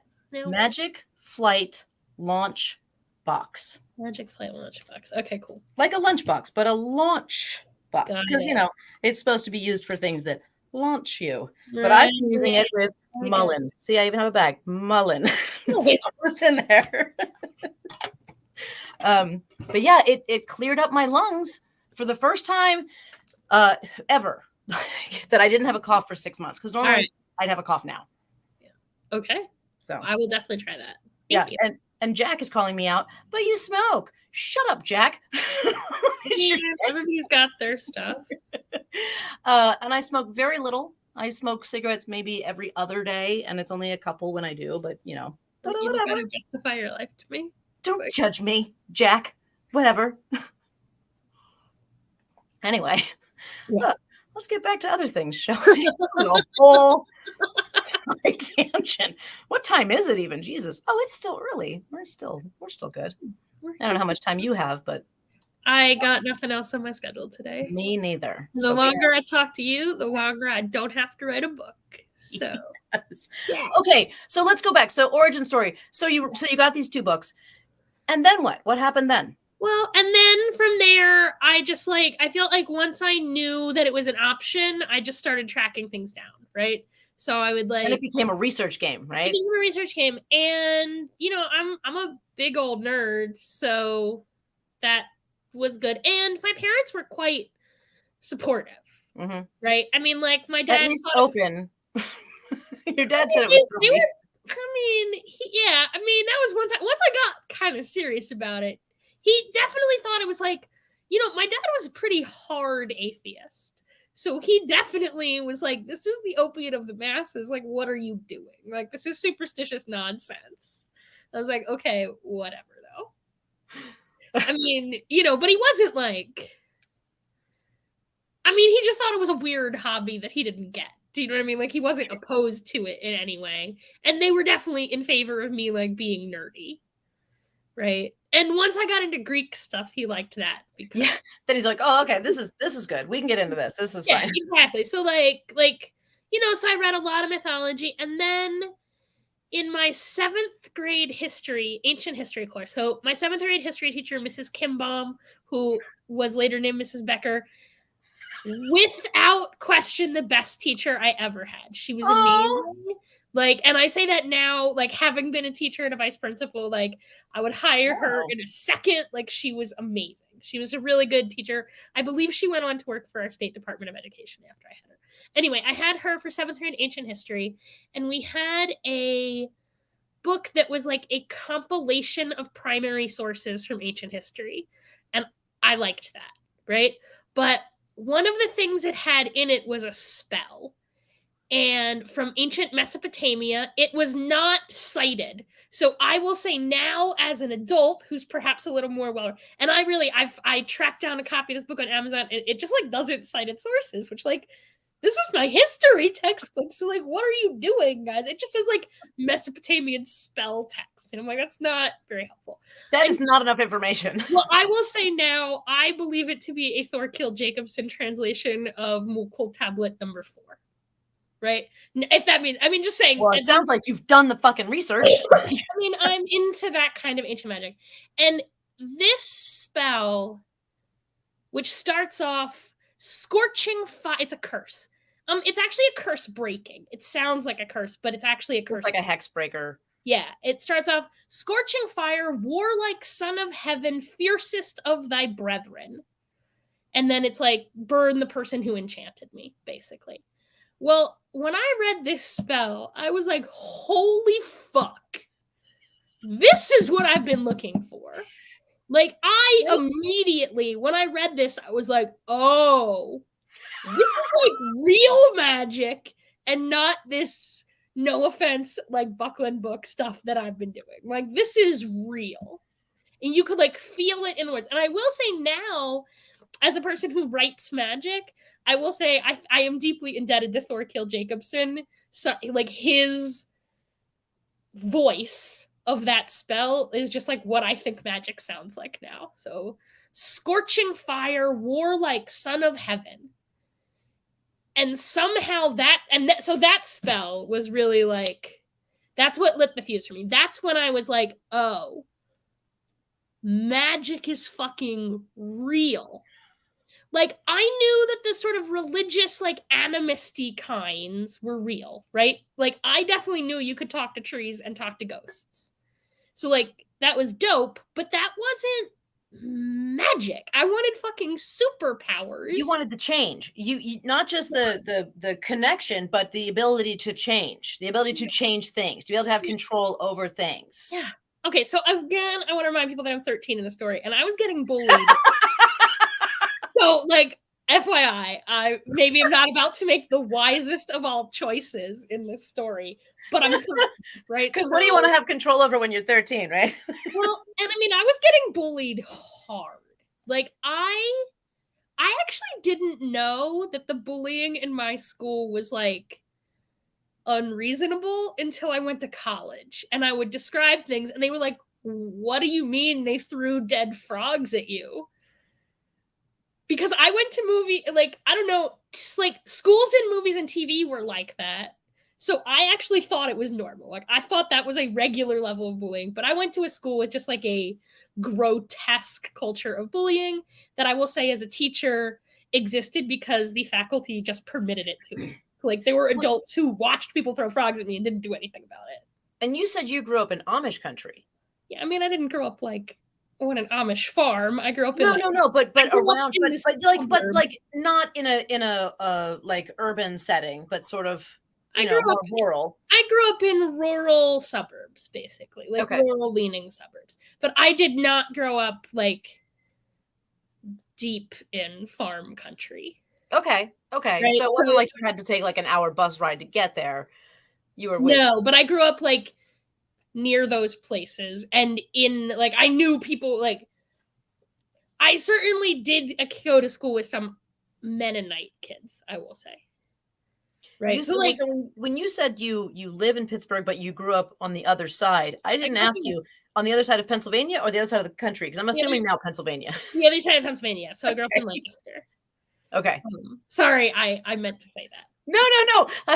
I didn't clarify at the time, but I was wondering if it was going to come up later. And so I grew up in Lancaster, Pennsylvania. One of Yeah, one of the most beautiful places in the world. It is. It's some of the most fertile non-irrigated farmland in the world. And like I grew up in a place where people legitimately loved the land they lived on. Where like many people, their families had lived there for a long time. Like my dad, I mean, not my family are all relatively recent. I mean, my mom grew up in Philadelphia. But my dad's family had been there for maybe 3 generations and like helped plant the Greek community there. Like, but my dad was super into local history. And so was I. So I definitely grew up with like a genuine connection to land, but like everybody did. Like, I mean, not everybody. There were people who were not from around here who like did not understand the land and our ways and like no. But like most people, there was definitely a sense that like where we lived was special and like awake and alive in a way that like you would go other places and you'd be like, "Oh, other places are garbage and their land is dead." And like we wouldn't have explained that in like magical terms, but we wouldn't not have. Like everybody I grew up with definitely understood that like Lancaster was like awake with nature. Like if you had told anybody who lived in Lancaster, like Lancaster has like awake, alive, happy nature spirits, and Reading is an industrial wasteland. Fair. That is like, yeah, obviously true, right? And so obviously true. yeah, and like even though we didn't like talk about it in those senses, like I maybe was the only one who like admitted that trees talk to them. But like the trees are talkative where I grew up. Like when it's quieter in general, it's easier to hear things like trees and streams and whatnot. Yeah, right? and when I was growing up, there was a lot of influx of like commuters in from Philadelphia. So the culture of the place I lived was rapidly like commodifying. Like I lived in a place that had its own soul, and I was very much aware of the fact that that soul was like under threat from just this creeping American blight. And that's not exactly how we talked about it, but like everybody, that was just a fact about living where I lived. And so I feel like that really played into my development as a magician.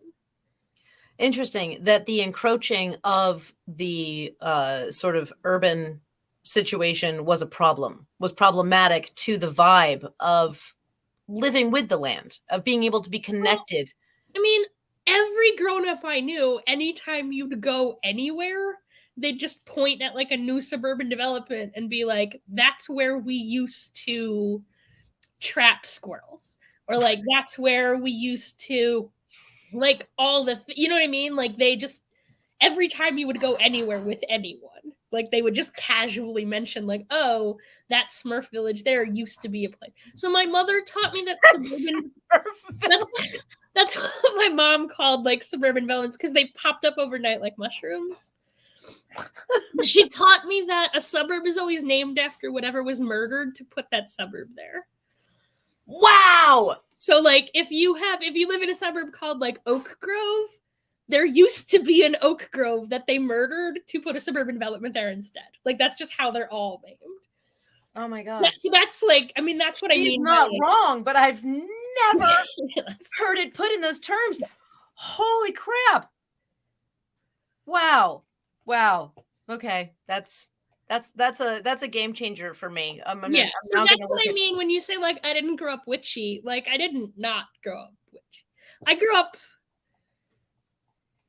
I definitely grew up like. You grew up with an understanding that the land was important, right? I did, yes. Yeah. And that like, and not land generally. Like not land is important in like an ecological sense, although that too.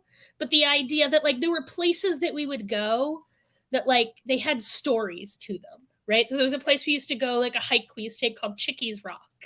And like it had a story about like a Native American princess who like leapt to her death. I'm like, is that story true? I don't know. I will say I've put some research into it. It's possible my father invented that story. Like I have heard that story now because I like ask people around town, like, oh, tell me the story of Chickies Rock, and I've heard it. Turns out they got it from your dad. Maybe. Maybe. I don't know. I mean, that's definitely not why it's named Chickies Rock. It's actually named Chickasagowayak. I feel bad. A word I can't pronounce. Sure, it's a native word. It's an Algonquin name for the place that is unrelated to a person named Chicky. Sure. You shorten it to something that's familiar and you can pronounce, right? Yeah. So but there were just lots of places and even I said, even just casually the wetlands next to the elementary school where I grew up, I knew people, the teachers would sometimes mention that they used to fish there when they were kids. And now it was a little strip of protected wetlands between our elementary school and I think a shopping center. Right. So there was definitely that understanding of something is being lost. Yeah. And there was also some non-trivial folk magic going on. So hex signs were a thing I learned about as a kid. Yeah. And I was like, oh, well, hexerai, that means witchcraft. And so my dad, I knew a braucherin, a folk healer, I guess is what we would say, braucherin. I've never heard that term before. Braucher. So this is Pennsylvania Dutch is how Dutch people say Pennsylvania Dutch. Really? Yeah. Pennsylvania Dutch. Yeah. Okay. Yeah, Dutch is which is a dialect of German, right? So I don't quite speak Dutch, but I have conversational German, and I learned German from a native Dutch speaker. So my high school German teacher, she grew up speaking Dutch. So my German friends say I have an absurd, old-timey, I'm fake Renaissance fair accent on my German, which I think is actually a Dutch accent. I think what I actually have is an Amish accent on my German. That's awesome though. So you have a dialect. You have a specific dialect of which is surprisingly close to Yiddish, it turns out. Yiddish and Dutch. Really? Yiddish and Dutch diverge from German around the same time period. So there's certain vowel changes that they both have compared to my modern high proper German.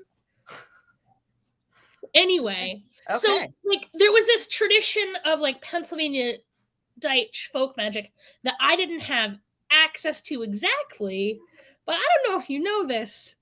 Old people like to talk about their old person stuff. So I didn't have to be Dutch. If I just talked to the guy who sold hex signs, he was eager to talk to me about hex signs. That's awesome that you had access to talk to a guy who made fucking hex signs. Sort of. I had access to the guy who made them for the tourist shop, Joseph Yoder. Okay. But still, he learned from. I mean, it was in the air, right? And like I said, I'm a nerd, right? And so once I knew German, I could read Dutch, right? A bit of a struggle, but I mean, I'm good with languages. I became a mathematician. I don't mind some close reading of a text. You do bookkeeping just for, for relaxation. I actually hate it. I do it because it focuses the mind, which, is an important skill. It is. Not to be a nerd, but I mean, you should be able to stop nerd shaming. I love nerds. I love nerds. No nerd shaming. It's great. I mean, that was actually just a backhanded way to shame not nerds. So. Is that a humble brag? There's a book called how do we say in English? The Long Lost Friend, which is we have that book. Yeah. Grimoire. Yeah. So I had that book. I found that book in German. I thought it was Dutch, but it was actually it's actually just old-timey German. So it was kind of halfway in between. But I found it at a library book sale when I was about 14 or 15. Damn, that's a hell of a find. Fuck. We have a really good, we have a world, the library book sale in Lancaster, Pennsylvania is amazing. They move $1 million worth of books that they sell 10 cents at a time. It's the biggest. I was deeply disappointed by library book sales everywhere else when I found out that's not what normal public library book sales are like. Do not Ours was come to Ohio thinking you can buy library book cool shit here. It is terrible. Nowhere, it turns out. It's the same as Ren Fair. I grew up near a really good Ren Fair, and now I go to other Ren Fairs and it's 2 tents in a parking lot. I'm what is this shit? Okay. Growing up, The in Ohio Vegas Ren Fair is just actually pretty good. spoils you. I have never been to the Ohio Ren Fair. I'm sure it's fine. We actually have a village that stands all year. And yeah, right. That's what we have at the Pennsylvania Ren Fair, which I grew up nearby. One of them is literally part of a tree. It's no, the Pittsburgh Ren Fair is like 4 tents in a parking lot. It's like disappointing. Hey, somebody's trying, man. It's fun. I mean, they're doing a good job. It's just like it's just like growing up in Lancaster just spoiled me for a lot of things. Library sales, scenic drives. Sadly, everywhere I go, people are like, "Oh, look at this scenic drive," and I'm like, "This is like less scenic than the drive from my house to the grocery store when I was a kid. Like, what are you talking about?" But it turns out other places are not like where I grew up. I mean, in bad ways too, right? Like, I grew up in the Bible Belt, Jewish, and me. So that wasn't tippity top, you know. There was, as I mentioned, I got bullied real hard, and then I learned to spell a curse for scorching fire, which I just swapped out like the man or woman who bewitched me. I was like the man or woman who bullies me. And the girl who bullied me did light her hair on fire with a Bunsen burner like 4 hours later. Wow, that's some craft shit right there. Like, yeah, and I was like, "Oh, yes, please." And so that's when I got this idea that there were like real spell books full of real magic, not this. You're like, this came from somewhere, Disney, and I'm gonna find that shit. Yeah, and so I talked to my history teacher, and like, who, as I mentioned, was an excellent history teacher. She turned me on to some sources, but I mean, again, my history text did not cite this book, so like, I didn't find. I mean, it took me I spent 30 years tracking down that spell, which I am now confident Thurkill Jacobson will call tablet for. I'm writing Thurkill Jacobson. I don't know who that is, but I need to. He's an early translator of a lot of like Mesopotamian magic. Okay. And I just personally really like I like the way he writes magic poetry. Like, I feel like the way he puts words in order makes them sound like magic. Which is a thing I appreciate in a writer. That is a gorgeous thing to say. That's beautiful. Like, so, and he also translates like some secular poetry that I enjoy. I feel like you do that in the spells portion of your book. Oh, thank you. You do that. Yeah. Thank you. Yeah. You know, the book I wrote before this one, the Orphic Hymns Grimoire, which I don't have a copy of. I will send you a copy. I would love a copy. I remember when it came out, I was really bummed because I missed out. I just didn't get one. I don't know. I also didn't. I don't think I had the. I don't know if I had the shop at the time. What year did that come out? What a good question. Say 2019, I think ish. That seems true. I'm gonna say late 2019 is when. And I did have the shop. But for some reason I didn't order. How did it get published? I just self-published it. Well, that's why I didn't have it, because I didn't know you. Correct. Yeah, no, Jason Miller turned me onto your work. And then Jason Miller turned me on to your work. He's the one who was like, you should have her out. And I was like, I will try. I will absolutely try. And we talked about it. And then there was a plague, and now I don't go anywhere, and it makes me very sad. So anyway, so in this book, like, I'm translating sacred poetry, right? And so I think that like hold on, we have a question real quick. Thurkill or I think it's probably Thor. It's probably Thorkild, like Thor's child. Oh, I can probably write in this chat. Can you? Because see, I've never had a guest do it. Can you? Oh, maybe not. Actually, I guess I just assumed I would be able to. But can you not? Okay, spell it for me. Wait, shit. Nope. Hold on. Sent maybe Wait, you sent it to me. Okay. Yeah, it won't let me comment. Maybe because I'm not logged in. Probably I'm not logged in. That's weird. Okay, well, anyway, hold on. So I think it's Thorkild.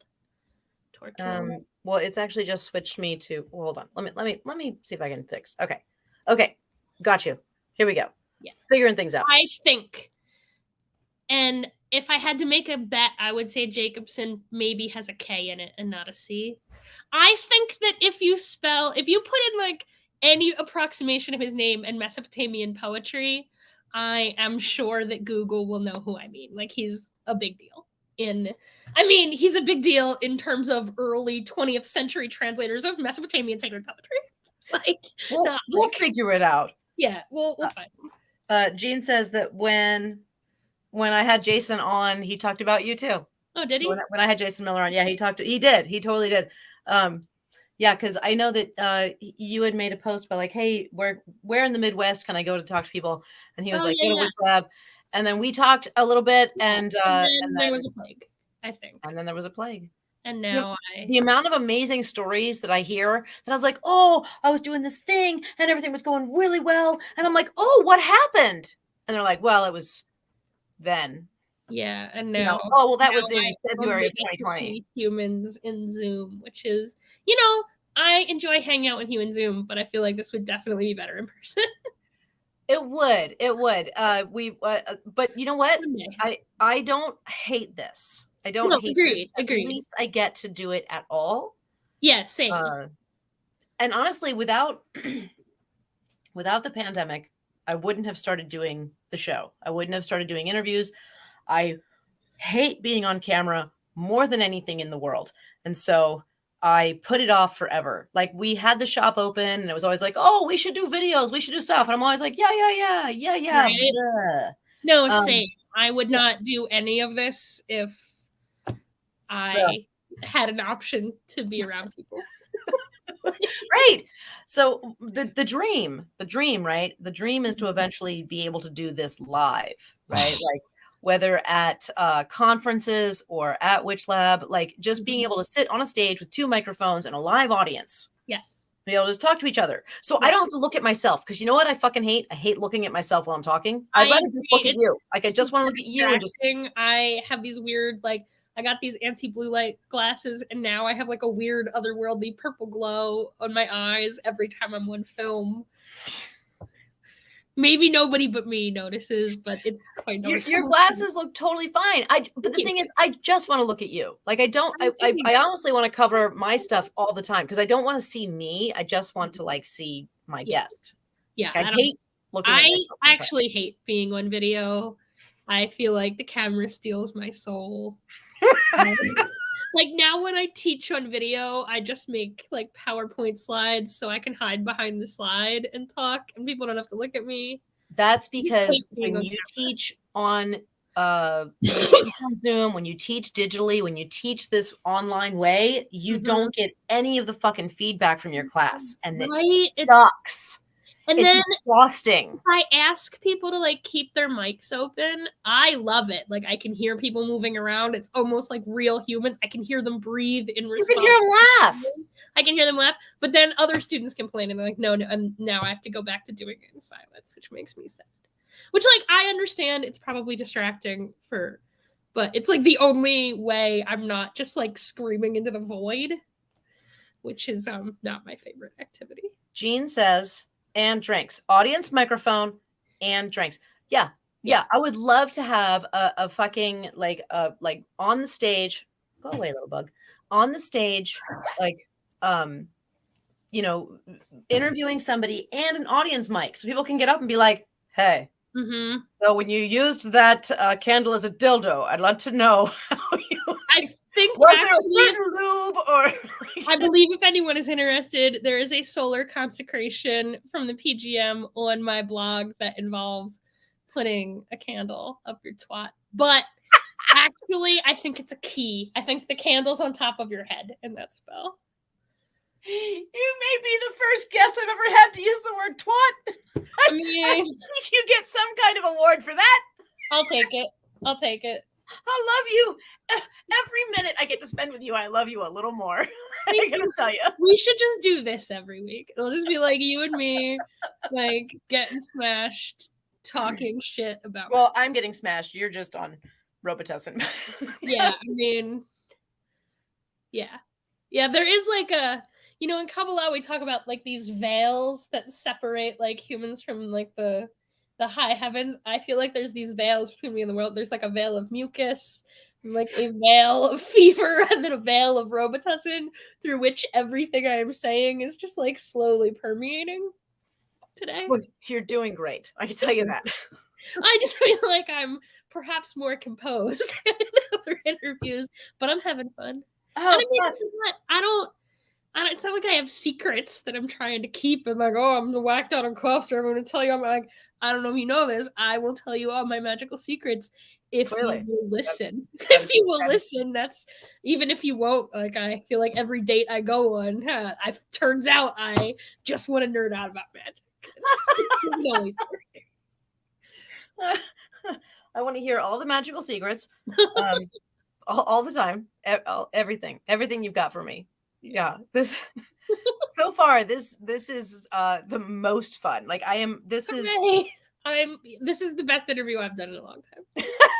I'm doing another interview tomorrow, and I feel bad for them because this is going to be hard to live up to. I gotta tell you, I tried to listen to an interview with you today. So again, I was doing research. Again, you are terrible at self-promotion. Well, I mean, I started looking at like your Facebook page. But so you and I are Facebook friends. We've been Facebook friends for a couple of years, and I don't expect you to promote through that. However, I do expect to find at least a link on your Facebook page to where I can find you, but I couldn't. But I went searching. I found you through Google. I Googled my ass off, and then I went to every Facebook page I could find, and there's not like a post past November 2020. Oh, okay. My Facebook account got hacked. Oh, just like would never give it back to me. So there's actually 2 Sara Mastros accounts. So if you open one of them, yeah, you'll see it just like stops. And the last couple, but I can't, like, they still won't give me access to it. Like, I sent them my driver's license, and that was like years ago. And obviously, like, I don't know. Infuriating. I mean, and also the person who hacked it, like, their IP is in Indonesia, so I feel like what are they using it for? Like, it shouldn't be like, how hard is it? Like, I'm definitely me. Like, here's my ID. This is my real name. Not only that, I'm the only person in the world with this name. Like, if you put quotes around my name, I'm the only Sara Mastros in the world. You're the only Sara Mastros? Mastros is a Greek name, but it got shortened when my family came to the United States. It used to be Master Bihali. So as far as I know, everyone in the world named Mastros, like spelled that way, is like related to me enough that like if we sit down, we can figure out how we're related. Like It's not a common name, actually. Yeah, there's I don't know if there's any other Tiffany Boggins in the world either. Boggins was such a cool name. I actually assumed that was like a fake witch name. Boggin is what my family, it's a name for like a little hob, like a kind of I know. Boggin, yeah. I just assumed you just like took that name because you're cool. No, it's a married name. It's actually my second husband's last name. Good job. It's my kids' last names. That's awesome. It's real. Little Boggin goblins. I didn't mean to. I know. I did not mean to suggest your children were goblins, except for like poems. Oh, they totally are. I assume all children are. But I have a quick, I want to touch on this one sec. Jonda says, I'm not liable for my candles. So Jonda, again, makes wonderful candles, but they come in, they come in jars that are, the big ones anyway, are wider than this. I would say. I would not put that and so you're going to need a lot of lube. I'd probably go with the bottom end up because you don't want to. Yeah, there's a lot of sex things we could talk about. Yeah, no. Sex safety. So those are and even the small ones. I mean, the small ones she makes are like this. I would not put a jar. Like, look, I'm saying putting like paraffin up your twat is not ideal, but like it's not gonna hurt you. But yeah, I would not be putting glass all up in there. There's glass dildos. I mean, okay, but I'm sure they're like solid and like magic unbreakable. I don't know. I'm not up on all this modern dildo technology, I guess. Like, I didn't research everything before I shoved a candle up. I don't know what to tell you. Like, it's fine. I just thought it was funny that Jonda, you're gonna need a new safety sticker for the bottom of the candles, I think. Do not insert. I've seen porn like that, by the way, just saying. I mean, with the candle size she has, the big ones. I mean, I've never put a lit candle in my stuff. Oh wow! Well, like I've never done that. I feel like that would require 2 people, and maybe somebody who's like a little more, like I'm old and fat, But like I'm just saying, like, lit candles in your twat, that sounds like nimble young person magic to me, that like I am definitely going to light something on fire. Like, that's not, I can't do that. Oh, well, yeah, okay, definitely. Okay, so we've gone from no dick candles in your twat to just no lit candles in your twat. I think if you're using lit candles, you should have a partner, is all I'm saying. It just doesn't sound like solitary work for honestly what seemed like just very practical reasons. Like, yeah. I'm definitely like not coordinated enough to do that. So I'm like designing lit candle snatch magic in my head right now. Actually, it's gonna be amazing. Like a crazy, like, you know, like Janet Farrar and like Black Mass. That's the, like, when she was young, you know what I'm talking about, right? Yeah, like that's the kind of like crazy thing that's in my head right now. So, and because I feel like that's awesome, but I'm not gonna in the pictures, right, from like what witches do and stuff like that, like the pictures from that book, like the next page could have easily been that. Yeah, that's what I mean. Because they're naked and like kneeling and like, you know, arms behind the back, and like the next one would have been like legs up. Didn't go there. I will say, as a kid, that is another thing. I found the like sexual objectification of women in what was apparently supposed to be like a feminist religion, I found pretty off-putting, because I was young. I was like, you said 10. I mean, by that point, I was probably 13 or 14, but I was a young, like, I was a, like, I don't know why I think this is TMI after all the other things I've said, but like, I was almost 17 before I started menstruating. So like at 14, I'm like a little kid. So I still thought sex was like weird and a little gross. And so like, I was like, oh, is this just like, you know, we didn't have any of that like vocabulary about like the male gaze or whatever. But like, I knew it when I saw it. I was like, oh, this is just that. Like, I don't know. It didn't seem there when I was coming up in witchcraft, there was definitely a push on the idea that like being very overtly sexual, particularly in what to me read as a like not empowered way, like people were on their knees. Like there was definitely like a submissive iconography to the way women were sexualized in witchcraft that I personally found very off-putting.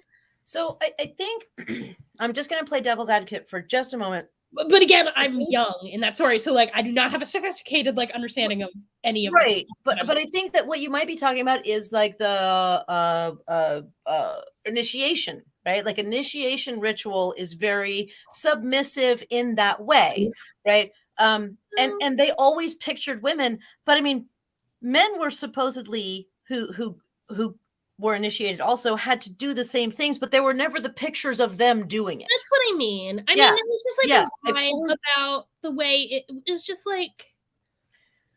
Yeah. So it I don't know. I've just found. I'm not playing devil's advocate. I agree with you 100%. I'm pointing out the fact that they never really found it off-putting. Yeah, they never made men in the same sort of, at least in the pictures and the things. It was always like the women who are being initiated. Yeah. And I might be wrong. There's in my personal experience as a young woman, like the 90s magic scene was not a great place for young women. Like if enough photos, like the like obvious power dynamic was like clearly gross. You are not I'm not saying it was every group, but You're I mean, that's not wrong. Into, and that's one of the reasons that I was like, I'm not into this. Like, I don't want to be in this scene. And also, it went both ways, right? Like, I didn't like that, but I also like was well aware that I was not pretty enough to do that. Like young women in those groups, like I did not have the like sexy status that was required to get people to teach me magic. And so like that was not a game I wanted to play. But I mean, part of it was like I was very cognizant of the fact that like I was when I was young, I would have said I'm just like too ugly to play that game. But now I understand that I am perhaps too autistic and do not give a shit about your feelings to play that game. But like, I probably could like put on lipstick and comb my hair if I wanted to, but instead I'm gonna dress like a nun and tell men to go fuck themselves. But I don't give a fucking enough about your approval to fucking play the game. So fuck a you. Yeah, but I guess what I'm saying is if I thought I could win, maybe I would have played. Like my aversion for playing the game definitely sprung from my being bad at the game. I think if anything, your perception of that situation saved you from dealing with a lot of assholes at the time who were willing to like they were willing to get into it to control people, and you were like, I don't want to play that fucking game. It was that, but I will just say, like, there are so many. I keep feeling like, oh, I was so lucky in this way. Like, I really do feel like really lucky and blessed. But like, I really won the parent lottery. So that like, there's a level of like a guy treating you like shit that you just will not permit when, I don't know, my daddy loved me, so I don't let people treat me that way. And like, that was true as a kid too. Like, I was just like, oh, no. I don't need your shit because my parents, because I'm valid, because I'm worthy, because when you had good parents, and so you grow up thinking that you were worthy. Yeah, and like I definitely knew I was like weird, but but still worthy of respect and not having to like deal with you. You never thought you needed to deal with shitty behavior. Well, to be recognized. I don't want to make myself sound that cool. Like, I was also a teenager and I did a lot of dumb shit trying to get like status and validation, like everybody does. But I mean, I was not very good at it. And so like I feel, you know, my BFF I was talking about was beautiful. Like, she did some modeling on the side. Like, she's just classically normatively beautiful. Right. And I feel like her not giving a shit about men was like much more impressive than me, because she could win that game when she wanted to. You know what I mean? But I definitely watched her like get a lot of my like militant man is maybe based on having grown up with a quite beautiful and uncomfortably over sexualized. I mean, not like the way our culture sexually objectifies young women. Right. Anyway, I'm sorry. I'm such a like scold today. That's okay. Naughty. But I don't know. I'm all about liberation. And so would you call yourself a feminist? Oh yeah, I mean, that's a joke. Yeah, I'm a pretty. No, I don't think women should be equal to men. I mean, yeah, we should definitely.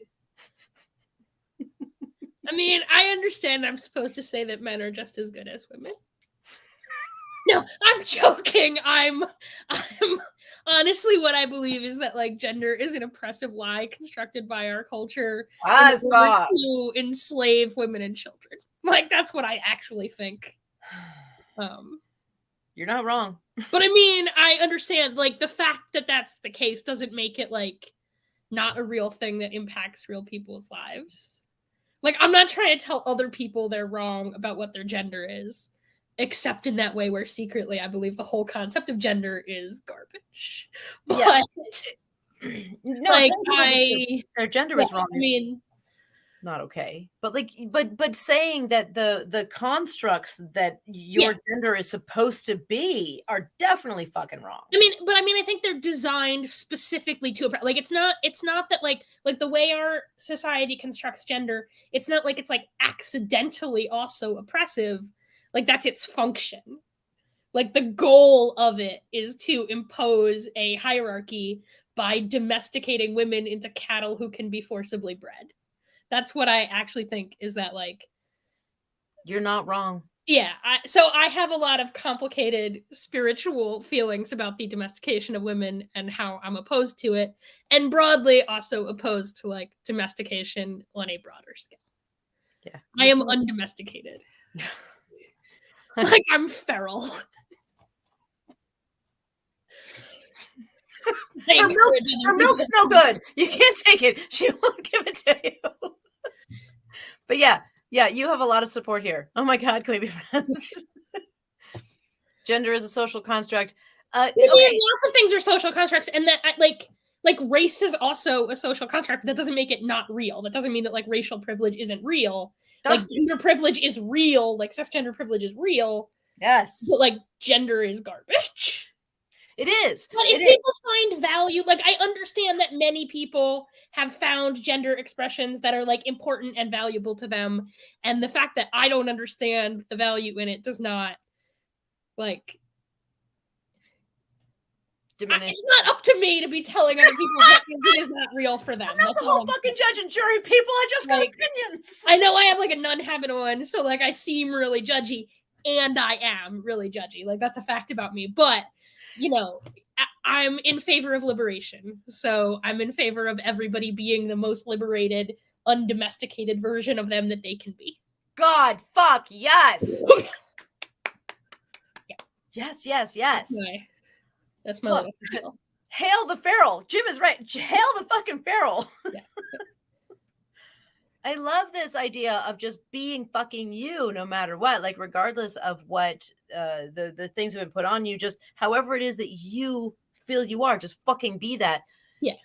The freedom for people to do that, I think, is what we're all fighting for currently. And that's what I mean. Like when I say like I feel lucky and privileged, like I have been, I mean, like everybody, there have been things, but like broadly, I have been afforded an ability to be me that many people are not. And you know that's complicated in a lot of ways, and like but it's also partly like I will also say like I'm extremely fucking weird. Like I cannot pass for normal. Like I can pass for normal not very long, like not once I open my mouth. And as a kid I couldn't do it at all. Like I could, like my ability to like wear this human mask and be a person is like based on many decades of, no offense, being a super genius, observing people. And I'm like, I can do that. When we're happy, we make our eyes big and our palms open. Like I can do all that, but I'm super weird. So like not being like, I try hard to be me, but also I'm extremely bad at being other things. Like, I don't have another option. Like, that's what I was saying. The same about, like, that status name. Like, I can't... Like, I tried for a while as, like, a preteen, basically, to, like, play that game where I tried to be normal and fit in, and I just couldn't do it. So, I was like, well, fuck this. Like, if I can't do it, I'm gonna just be a weirdo instead. And, you know, by that point, I was starting to have a reputation for if you're mean to her, your hair catches on fire. So that also afforded me a little freedom from bullying. It's not the worst thing. That's I mean, I grew up in Bible country, so people like believed in witchcraft. I think that having that reputation in high school helped. Okay, I'm gonna ask you an incredibly personal question. Yeah. What year did you graduate? High school? Yeah. 1996. Okay. Yeah. I graduated in 1990. So I'm a little bit older than you, but yeah, having the reputation of being weird and a little scary was the best thing I could have done in high school. Oh yeah, that was I mean, best. I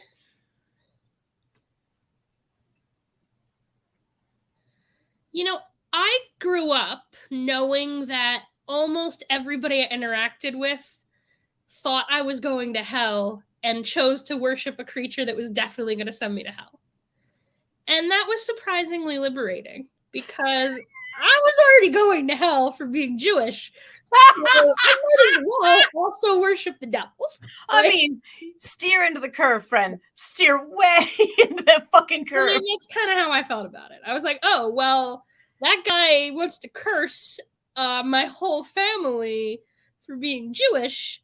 And so, like, I guess their God is a Nazi. I'm not on that team. Like, do you know what I mean? So it wasn't like hard. I didn't have to break away from that. because I was never in that game. There's a question in the comments. We're going to get to it because I want to talk about it. Yeah, sure. I just wanted to wait for you to be done. But yeah, we can talk about it now. Jonda says, so you wear the habit for a lot of interviews. And I was going to ask you about this. Yeah. So are you a nun? Yes. I would say the answer to that question is yes. Obviously, I'm not a Catholic nun.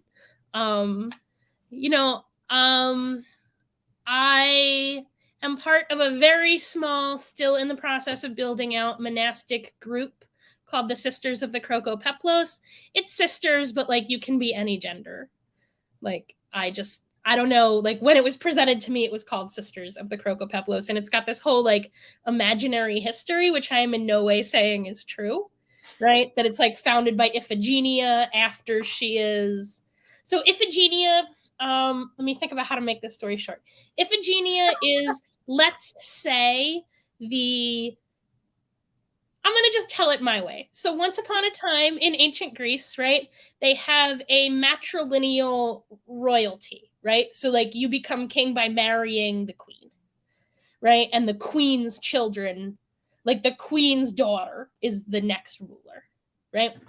And this is in the process of changing, right? So we have this thing called the Oath of Tyndareus, where like a bunch of Greek royalty get together and agree, sort of like they have this backroom deal that like, okay, whoever marries that this is the end. Whoever marries the daughter, right, of the House of Sparta will become king of Sparta, and his sons will inherit that title. So right? This is where they made the changeover. Yeah, and I mean mythically, right? So that's called the Oath of Tyndareus, and that daughter in question is Helen, right? So Helen, people know this story. Helen runs off with the crown prince of Troy, right? In Anatolia. And the story, when you try and tell it in like a much later picture of context, it doesn't even make sense. Like, okay, so you're saying all these Greeks went to war across the ocean because she was really pretty? Like, that's not a viable story. But when you understand that, like, what has happened is the royal line of Sparta now belongs to Troy, and they need her back in order to rule. Like, now the story starts to make some sense, right? Sure, that actually makes tons more fucking sense. Right. I know this doesn't sound like I'm answering a question about whether or not I'm a nun, but I promise we're going to get there. We're going to get there. So, blah, blah, blah. So, Menelaus is to sacrifice his daughter, Iphigenia, right? But Iphigenia is, like, swept up by Artemis and transported over to, like, a magical...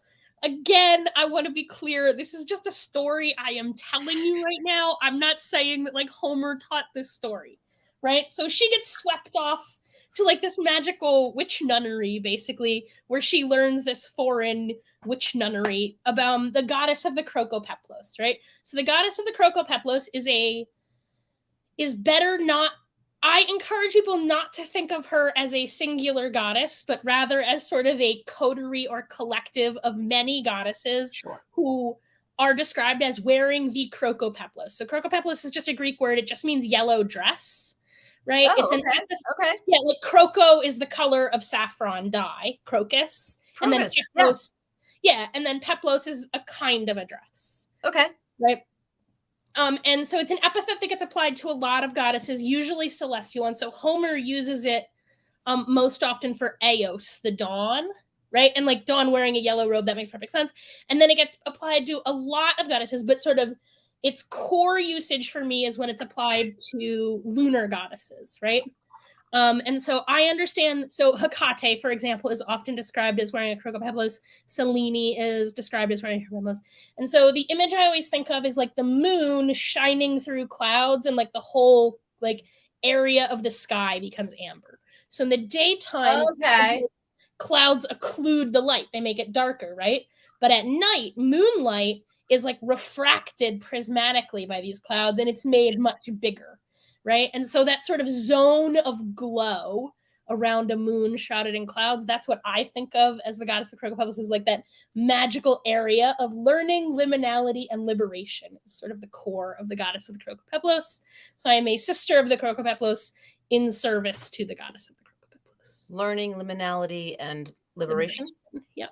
Love everything about that.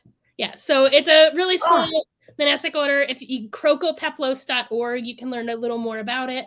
And there's sort of like levels of nuns. So you can be like a friend of the Crocopeplos, which is just like, I don't know, you work with the gods, like you do whatever, people can do whatever they want. Like I'm not the Crocopeplos police, right? And then there's like sisters of the Crocopeplos, and there's sort of like categories, right? So the category that like I identify with is a sworn sister. So like I am in fact like I take some vows. The way I like to think of it is I'm married to the goddess, but it's an open relationship. I would assume the goddess would be fine with that. I mean, any goddess I'm into definitely is. I mean, right? Like it doesn't. She doesn't seem like a possessive sort or. So I will say that, like, in those contexts, like I am sworn to celibacy in the same way that ancient priestesses are sworn to celibacy, and that is a pledge to not bear children. Like that's what celibate means in an ancient world. It means to not bear children. Okay, because I was about to have a lot of questions for you.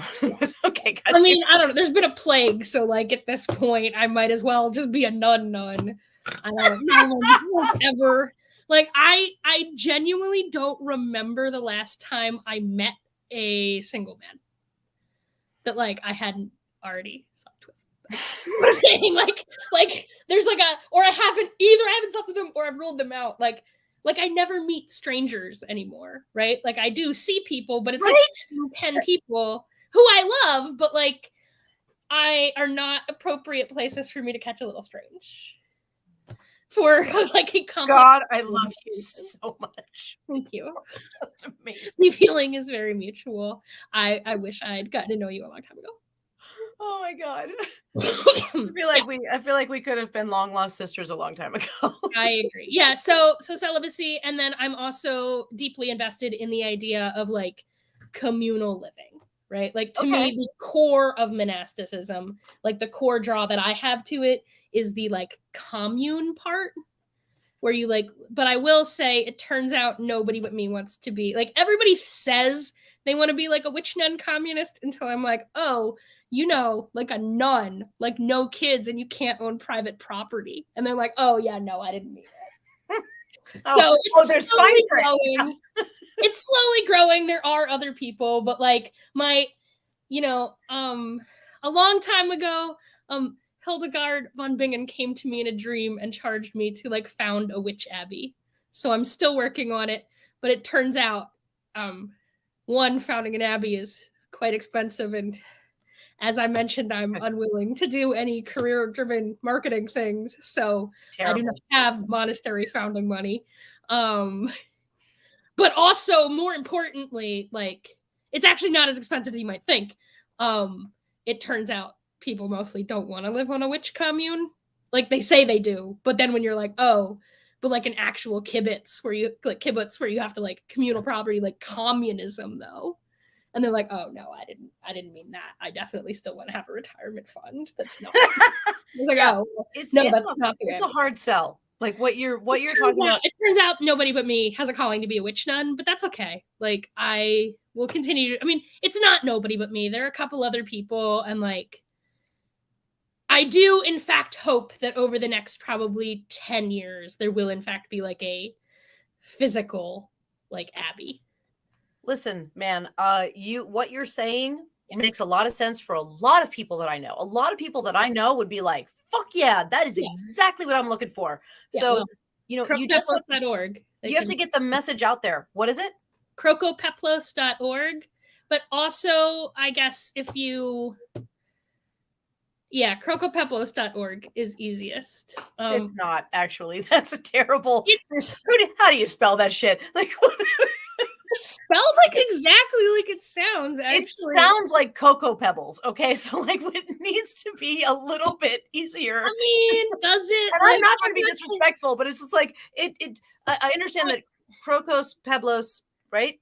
Yeah, I mean, it's a word. I didn't make the word up, and I didn't name it. I will say, like, it came to me. It really did, like,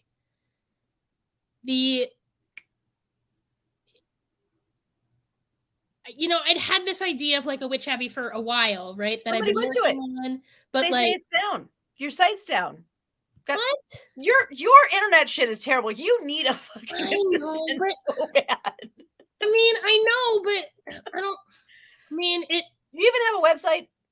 Do you I even have website? so Dude? many websites. Is the thing? Yeah, I'm not good. I mean, it's not. Keep saying you're a nerd, and yet here's the thing. It's actually not that I'm bad at marketing. Like I write poetry for a living. I can also write ad copy. Like it's not actually that I'm good at flim flam. It's that I just don't want to be in the flim flam business. Like I'll sell you some stuff. Yeah, but I mean, I feel like at the end of the month, I'm like, oh, I better make some money. And then I hustle for like 3 days, and then I can pay all my bills, and then I go back to not having a job. Which seems like better than having a job all the time. That is absolutely 100% true. But what I see you should do. See, you need a tour, friend. You need a tour. You need to go on tour, and you need to actually tell people word of mouth about this, because when you talk about it, probably will. I mean, look, here's the thing. I would actually rather, like, I don't want it to grow too fast, right? Like, I know this sounds like a shitty prima donna thing to say, but like, it's actually okay if it's a little hard for people to find, because I'm going to make them be a nun. So if they can't do a Google search, they're definitely not going to like do, like, it's okay for me if they have to do work to get here. We require people who apply at the shop to not only put in a resume, but a cover letter. I get it. Like, you need people to jump through some fucking hoops, because you need to make sure that they're actually able to get to where you, at least kind of get to where you are. So, okay, lay out for me, like, what are the constructs for being a nun? Because you just said it's hard because I'm going to ask them to be a nun. But what is being a nun? So what I mean, but I will say again, I'm really committed to the idea of this being communal. So as people come, like right now, it's like me and 3 other people, right? So it's still kind of everybody doing their own thing. But as there are more people, like, I feel like I am hesitant to develop this too much myself. I want to say that because like it's important to me that this be a thing. Like, this is a communal calling, and if no one else is getting that calling, that's a sign to me that like maybe this isn't a real thing that needs to happen. Okay. But I think people are, right? And like, it's, even I am not getting the word out, and I do these interviews for a living. So like, I mean, I'm enchanted with the sound of my own voice. So like, I will talk to anybody about anything at any moment. God, I love you. Thank you.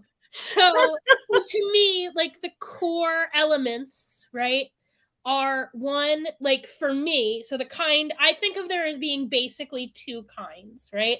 Okay. And the first kind is what I think of as like proper nun, like you live in an abbey, and it's not cloistered, like you're not cut off from the outside world, but like your primary like family is that. Right, that like your sisters, that's you're not looking for a primary partner. You're not looking to start a family. You are looking to devote your life to the purpose of the mission and the community and the goddess, right? Like, and these things, and that like and that the other things come as consequences of those, right? So like the sacrifices. I don't think of them as sacrifices. Like, it's not like I really want to have kids and I gave that up for the goddess. I like don't want kids. When you say consequences, it almost sounds like a. I just mean they're like logical consequences of the position that like this is the thing I'm dedicated to. So I'm removing other things I could be dedicated to, like kids. Like, I feel like, like I said, I came up with really good parents, and there was no doubt in my mind that like my brother and I were the most important things to my parents, that like we were their number one priority, and they made other decisions based around us. I feel like people don't want to do that. They shouldn't have kids. I don't want to do that. Like, I have other priorities. I'm not going to make a kid a number one fascinating. So you're like, no, I had amazing parents, but I'm not going to do what they did. I actually have other things to do with my life. I mean, which that's not a bad thing. That's not a judgment. That's just a statement. Like my mom had a lot of trouble having me. I was like a miracle baby. She had a whole series of miscarriages before me. Like, my mom really wanted kids. Like that, like she had a real calling to do that. She taught elementary school. Like, the archetype that my mother was the mother, which I was so sad when I found out other people's moms weren't that. Which, like, relatively young, I definitely understood that, like, other people's parents were not as good as our parents. Like I mean, both my brother and I at points had like friends who were like their home life was bad enough that they just lived with us for a while. Like, so I definitely understood that, but I also understood that like I did not have a calling to that at all, which like is that a result of my very traumatic birth where I was dead for a while? Like maybe. What? I mean, oh yeah, I was born dead. We didn't talk about that, did we? Like this is... I mean, it's apparently like when I talk to doctors, it's like maybe not as uncommon as it sounds. But like, yeah, I was born dead. My mom, it was like very dicey. She had an emergency C-section. I was dead. They just like put me off on a table and left me for dead and worked on reviving my mother. And I woke up. Which, yeah, that's my face too. But when I talk to gynecologists, when I talk to obstetricians, they're like, oh yeah, the 70s, that happened all the time. Like, yeah, we just left babies for dead all the time. Which I will say, honestly, maybe better. Like, I do have a kind of like, if the great mother of all didn't want you to be born, or like maybe you should Sure. Yeah, right? Or according to Seth Speaks, you decided not to be there, right? Like, yeah. Right, like, whatever. The baby just decided that this wasn't the family for me. I mean, I guess, I don't know. I sometimes imagine that, like, this body wasn't necessarily intended for me, and I was just floating around, and I was like, is that, like, a perfectly good human body that nobody's using? So, so I sometimes say, like, maybe I'm a walk-in, but I feel like if you walk in at the moment of birth, isn't that just being born? Like, I don't... Yes, and you chose amazing parents. Like, yeah, I lucked out. They were good parents, but also, I mean, they weren't perfect. Like, they made... It's almost like you were hitchhiking. It wasn't fantasy. I mean, they were real people who did the best they could in difficult circumstances. Like, sure, I was not an easy kid to bring up. My brother, I imagine, was harder. Like, my brother has some special needs that I would imagine make him a time-consuming parent. Which, I mean, me constantly clowning for attention, I think, is a feature of people I know who have special needs siblings who, like, maybe did not get as much attention as we would like. But also, I feel like my parents were both people that I feel like if I met them as adults, I think we'd, like, get along. Mm-hmm. You know what I mean? Like, we broadly shared values, right? Not necessarily, like, in a religious or a magical sense, but, like, they were good people. Like, their opinions about what, like, the right thing to do in, like, a just being a good person way and mine are pretty much the same. And that's really what I'm talking about, being, like, be a good person. So, but I will also say, like, so not having kids is partly about dedication, but it's also, I mean, there's, like, a lot of humans on this planet right now. It's not really clear to me that we need more of them. So I will say there's that element to my nuns don't have kids policy as well. And then there's, like, a communal living aspect, which to me is about, like, anti-capitalism, right? So it's not exactly a vow of poverty so much as it is, I'm, like, just not that into, like, I mean, I don't want to plead poor. Like, I own 12 fruit trees. Like, how much richer could a person reasonably need to be? Like, I can take, like, when I have friends who don't have a place to live, I have somewhere to put them. Like, I don't know. I make enough money just clowning like this. I own being a nun is not that expensive. 12 fruit trees. I didn't actually count it. It's probably more than 12 now. I own most of them 13 fruit trees. Most of them are still babies, but some of them mulberries. I get mulberries every year. Walnuts, I understand, is technically not a fruit, but so I mean, still impressive. City, right? Still works for me. Yeah, and then, like, communalism in the sense, like obedience to the will of the community, right? There is an element to which I am willing to like I'm not that into that rugged individualist crap. Like, if that works for people, cool. It depends. Obedience to the will of the community could change drastically depending on the community. Yeah, I mean, it's a community of witch nuns that I'm willing to be obedient to. Could that go wrong? Yeah, that's why I don't put that title on anything. But random people can't spell the word crocopeplos. Yeah. Oh, Christ. That's a fair point. Yeah. No, I've vetted these people. They could get to the website. They're not so bad. No, but that's a long process, right? I don't mean will, meaning, like, I mean community. I mean an abbey where we don't own private property. Like, I mean a proper kibbutz commune kind So of your community. security, so people own private property for security. So your Yeah. security comes from the abbey, from the sisterhood, Yes. right? Yeah, that's the dream. But I mean, can I make that happen? I can't make it happen by myself. And No, because the my- definition of community is well, that's what not I'm so saying. And solo. that's why I'm willing to go slow. But I do think I think it's going to happen. Like, I believe that in 10 years I'm gonna live on a witch commune. God, I fucking hope so. I mean, that's my plan. But I also understand that, like, if it doesn't happen in my lifetime, that's okay too. I'm there's a long-term, hundreds of years, founded with Iphigenia at Browron, kind of ancient witch current. And when I die, I will go be among the, like, oracle of the Crocopeplos in the underworld and, like, inspire people to found witch nuns like Hildegard of Bingen. That's my thing. Sorry, I know I'm like, I'm not that into religion, but also I'm a nun though. Well, no, what you're not necessarily pushing religion, you are pushing community. You are pushing you're pushing pulling away from society a lot. And well, and that's okay. There's nothing wrong with that. Because that's the right niche for some people.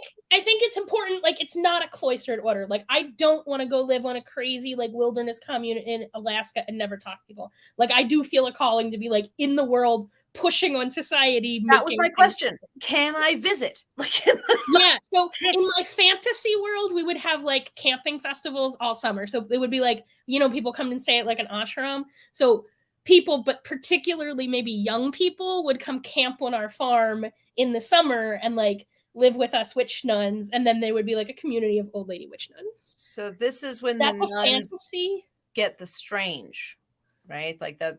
Yes. Yeah. It's frowned on to sleep with your sisters. Right. No, but you're gonna have like festivals where there's festivals where people come in, like a whole community. And also, I mean, we still go out in the world and do things. Maybe people have day jobs if you they can't, want. but you can't form a relationship with someone, right? Like, so let's say you did things and you went out to your local coffee shop or whatever every day, and eventually you got a crush on somebody. You wouldn't be able to then pursue that relationship with them. Well, I mean, if pursue that relationship means, like, get, like, monogamous straight person married, then no. Got you. But if, like, pursue a relationship means, like, be in communion with that person in an intimate way, like, definitely. And I don't know, I maybe am not that interested in forming long-term relationships with people whose values are radically different than mine. And my values are, like, weird radical witch nun values. So sooner or later, they're going to have to come around to Team Witch Nun. So, but yes, I do feel like being a nun is incompatible with being, like, proper 1950s Donna Reed straight person married. Well, ew God, yeah, ew God. Which, you know what, like, is fine. You know what? My parents were very happy in their, like, monogamous straight person marriage. There's nothing wrong with monogamy or straight people. Like, they were what I have a problem with is the whole, like, Donna Reed, like, woman stays home, does all the everything and fucking bullshit. That's the part that makes me want to die and kill people. So I will say, I'm probably really unfair to Donna Reed because wasn't she, like, a television producer? Like, was she? I assume. I mean, I think so. Like, does she have a Netflix documentary I could watch? Probably. I don't know anything about Donna Reed, I guess is what I'm saying. So we know her as, like, the epitome of, like, Donna Reed. Yeah, I didn't. I mean, my mom was, like, but she wasn't that. Like, my mom was not. She wasn't waiting for you, like, with the apron on and, like, stay waiting at the door to take your stuff and give you cookies. No, my mom was very nurturing, but she was also not fully domesticated. Like, she grew up Did she work? Did your mom work? Yeah, but she was a teacher. She was a teacher. She was a teacher's aide in elementary school, and she, like, she had a variety of, like, early childhood education jobs. So for a lot of she didn't work outside the home when I was little. And then when I was about 8, she went back to work, and she did a variety of jobs. But most of the time when, like, I was a kid, she ran the daycare center at the homeless shelter in town. Oh God! Wow. Yeah, so like that was my mom's job for most of my childhood. Wow. Yeah, she was like legitimately a good person, not like not like me. She was like an actual good person. She probably never worshipped the devil. Not even. I'm sorry. Are your parents still alive? No, they were killed in a car accident actually about 10 years ago. I'm so sorry. I didn't. It was really. I mean, it was difficult, but you know what? Like. Oh my God, 10 years ago. Okay, so. Yeah. That was 2012, which is crazy. 2012, yeah. I'm so sorry. Well, thank you. I mean, it was, you know, I mean, sorry I asked that stupid ass question. No. You know what? I have had so many. There are a lot worse ways. Like, I have watched many people have to like watch their parents die for years. So like sudden unexpected death was hard, but you know what? Like I had a good relationship with my parents. There wasn't a lot of like there are conversations I wish we could have had, but there wasn't like unresolved like stuff for me. You know what I mean? Like I was close with them. It was difficult. It was difficult because I really like I had like a life plan that definitely involved at some point, like my parents were going to get old and I was going to take care of them. Like that was definitely like in the cards. And I don't mean that in like a sacrificey way. I just no. It sounds like you were going to bring them onto the Well, I didn't have a witch commune at that point yet, you know? Like I didn't know that was coming. But like I definitely knew, but it was just like in my cards. And I also assumed, you know, women in my family, like my Nan Sarah was like 101 when she died. Like women on my mom's side of the family just lived forever, and men on my dad's family side like died pretty young. So I actually expected, everybody sort of expected that like there would be like this 30-year stretch of after your mom my dad died, where like she and I were just old ladies together. And so like my parents and I, there was that kind of grief, but there was also just I like didn't have a life plan anymore. It was liberating in that sense of like interesting. So it kind of broke the what you assumed was going to happen, kind of on this or what you assumed your responsibilities were. Yeah, and it wasn't they weren't anymore. It didn't feel like a bad idea. I was perfectly happy. We'd be like on our rocking chairs with a cat on our old lady porch, telling the same story over and over. So it was fun. Like I had a plan, right? And you know, my mom was the eldest of 4 sisters who grew up with like a schizophrenic mother and no dad. So like there's like a weird matriarchy thing going on in my family. So like she was the oldest? She was the oldest. So and she was the caretaker. Yeah. Exactly. And so she grew up being the caretaker, and then she was obviously an awesome mom because she was already well versed. Right, exactly. So anyway, so I was at least, and also, I mean, when your parents get run over by a truck, there's some insurance money that comes as a result of that like basically let me quit my job and buy a house. I was like, okay. And then I paid off my student loans and bought a cheap house in Pittsburgh. And I was like, well, now I can just do whatever the fuck I want. And it turns out that whatever the fuck I want is, and so they died in October, and that winter solstice, actually, I did like a long magical retreat. And that's actually when Hildegard of Bingen came, was during that retreat, shortly after my parents died.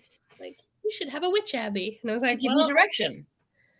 Yeah, I mean, I feel like directions would be nice. I really just got like start a witch monastery, and I was like, that's direction from a deity or from anybody. That is as much as you get. Are you kidding me? Oh yeah, I mean, I guess I'm saying yeah. So I had you weren't going to get outlined plans. You know, there was a monastery, but a monastery where nuns lived up the street from me when I was a kid. Is that a convent? This one was called a monastery. Really? I don't know. Maybe historically it used to have monks, but when I was there, it was definitely called a monastery, and they definitely had nuns. But maybe I think maybe they used to have monks. I'm Jewish, so like that's my knowledge of nuns. I am zero religion. I don't know anything about what they call it. My knowledge of nuns is like primarily from horror movies, I guess is what I'm saying. Like I don't know from nuns. Like I mean I do now, but like did you say horror movies? Yeah, I mean that's where people learn about Catholicism, right? Like that's where I learned about Catholicism. Was like oh Lord, movies. But I didn't really know what nuns were when I was a kid. Like, I knew they were like, when you grow up irreligious, religion seems really like weird and cool and exotic. And I didn't grow up with that many Catholics, right? Like, I grew up in Anabaptist land. So Catholicism was like a little strange, but I had Greek family, so I like knew what Greek church was like. Although we didn't go to church, but I'd been to like weddings and stuff for cousins. So you didn't go to church for Jewish stuff or for Greek stuff?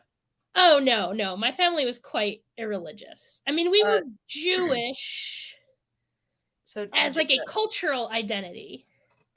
So Jean says, yeah, same thing in my town. First Benedictine monastery in America, but they had nuns. Yeah, so mine had nuns and not monks, and I don't know anything more about it really.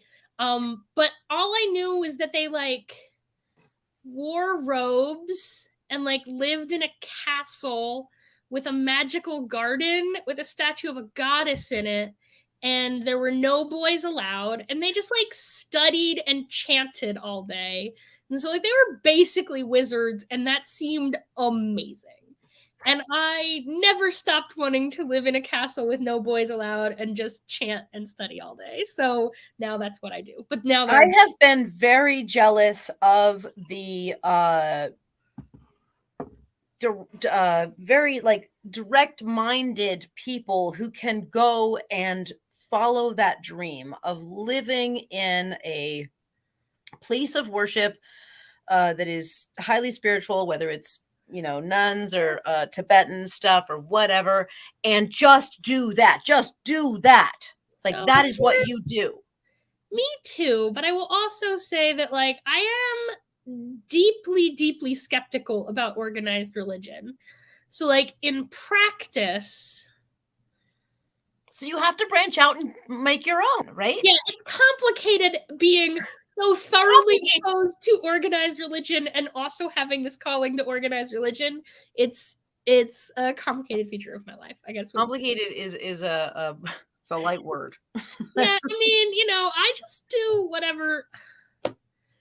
I just try and do what seems like the right thing in the time when I'm doing it, and that usually works out, I guess, is what I'll say. I just try and like do what I want to do in a way that seems best for everyone involved.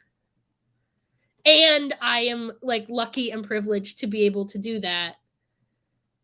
But also I make choices based around being able to do that. Like, like I do in fact not have partners because they get in the way of being a witch nun. And like, would I like partners? I mean, it theoretically looks cool. I don't know, man. It's complicated. Sometimes marriage maybe doesn't look that great.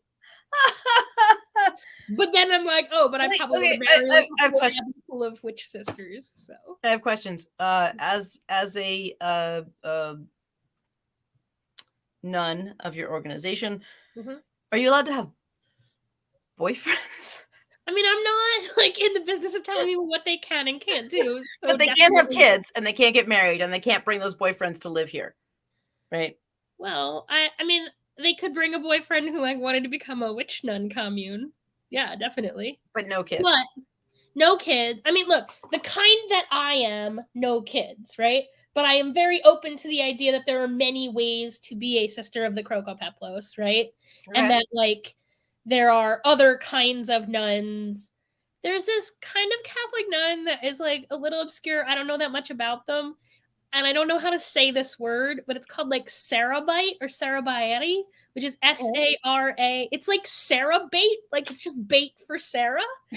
And then it has an E at the end. But it's like Sarabaiti? I think so. Okay. It's some kind of like medieval quasi-nun who like kind of was a nun, but wasn't like an official nun. And medieval so they like nun is what I'm writing down. Yeah, I don't know much about them, and my interest in them is like not, I could not possibly be less interested in like historical I mean, I'm interested in history as like a nerd, Like, I like learning about the past. I read ancient Greek. Like, I'm interested in history in those ways.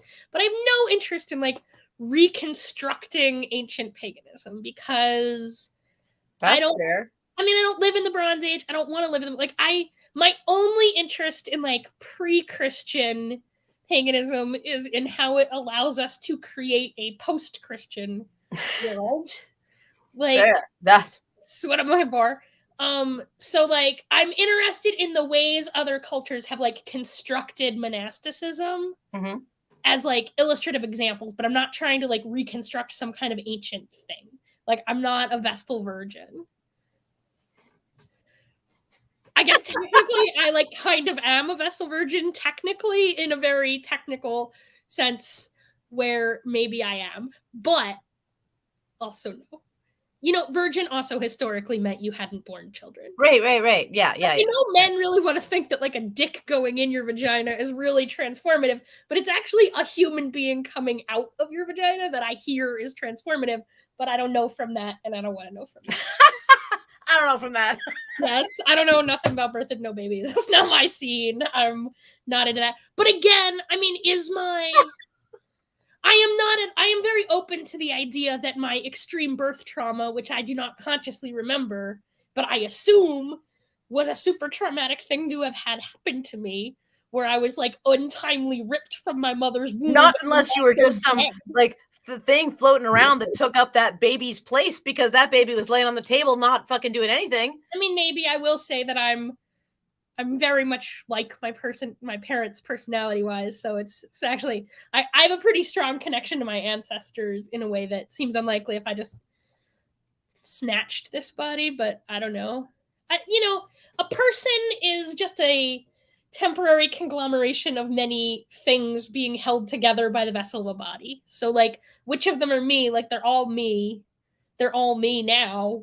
What did they used to be in other lives? I don't want to say I don't care. I guess I do have some opinions and cares about past life, whatnot, but like whatever.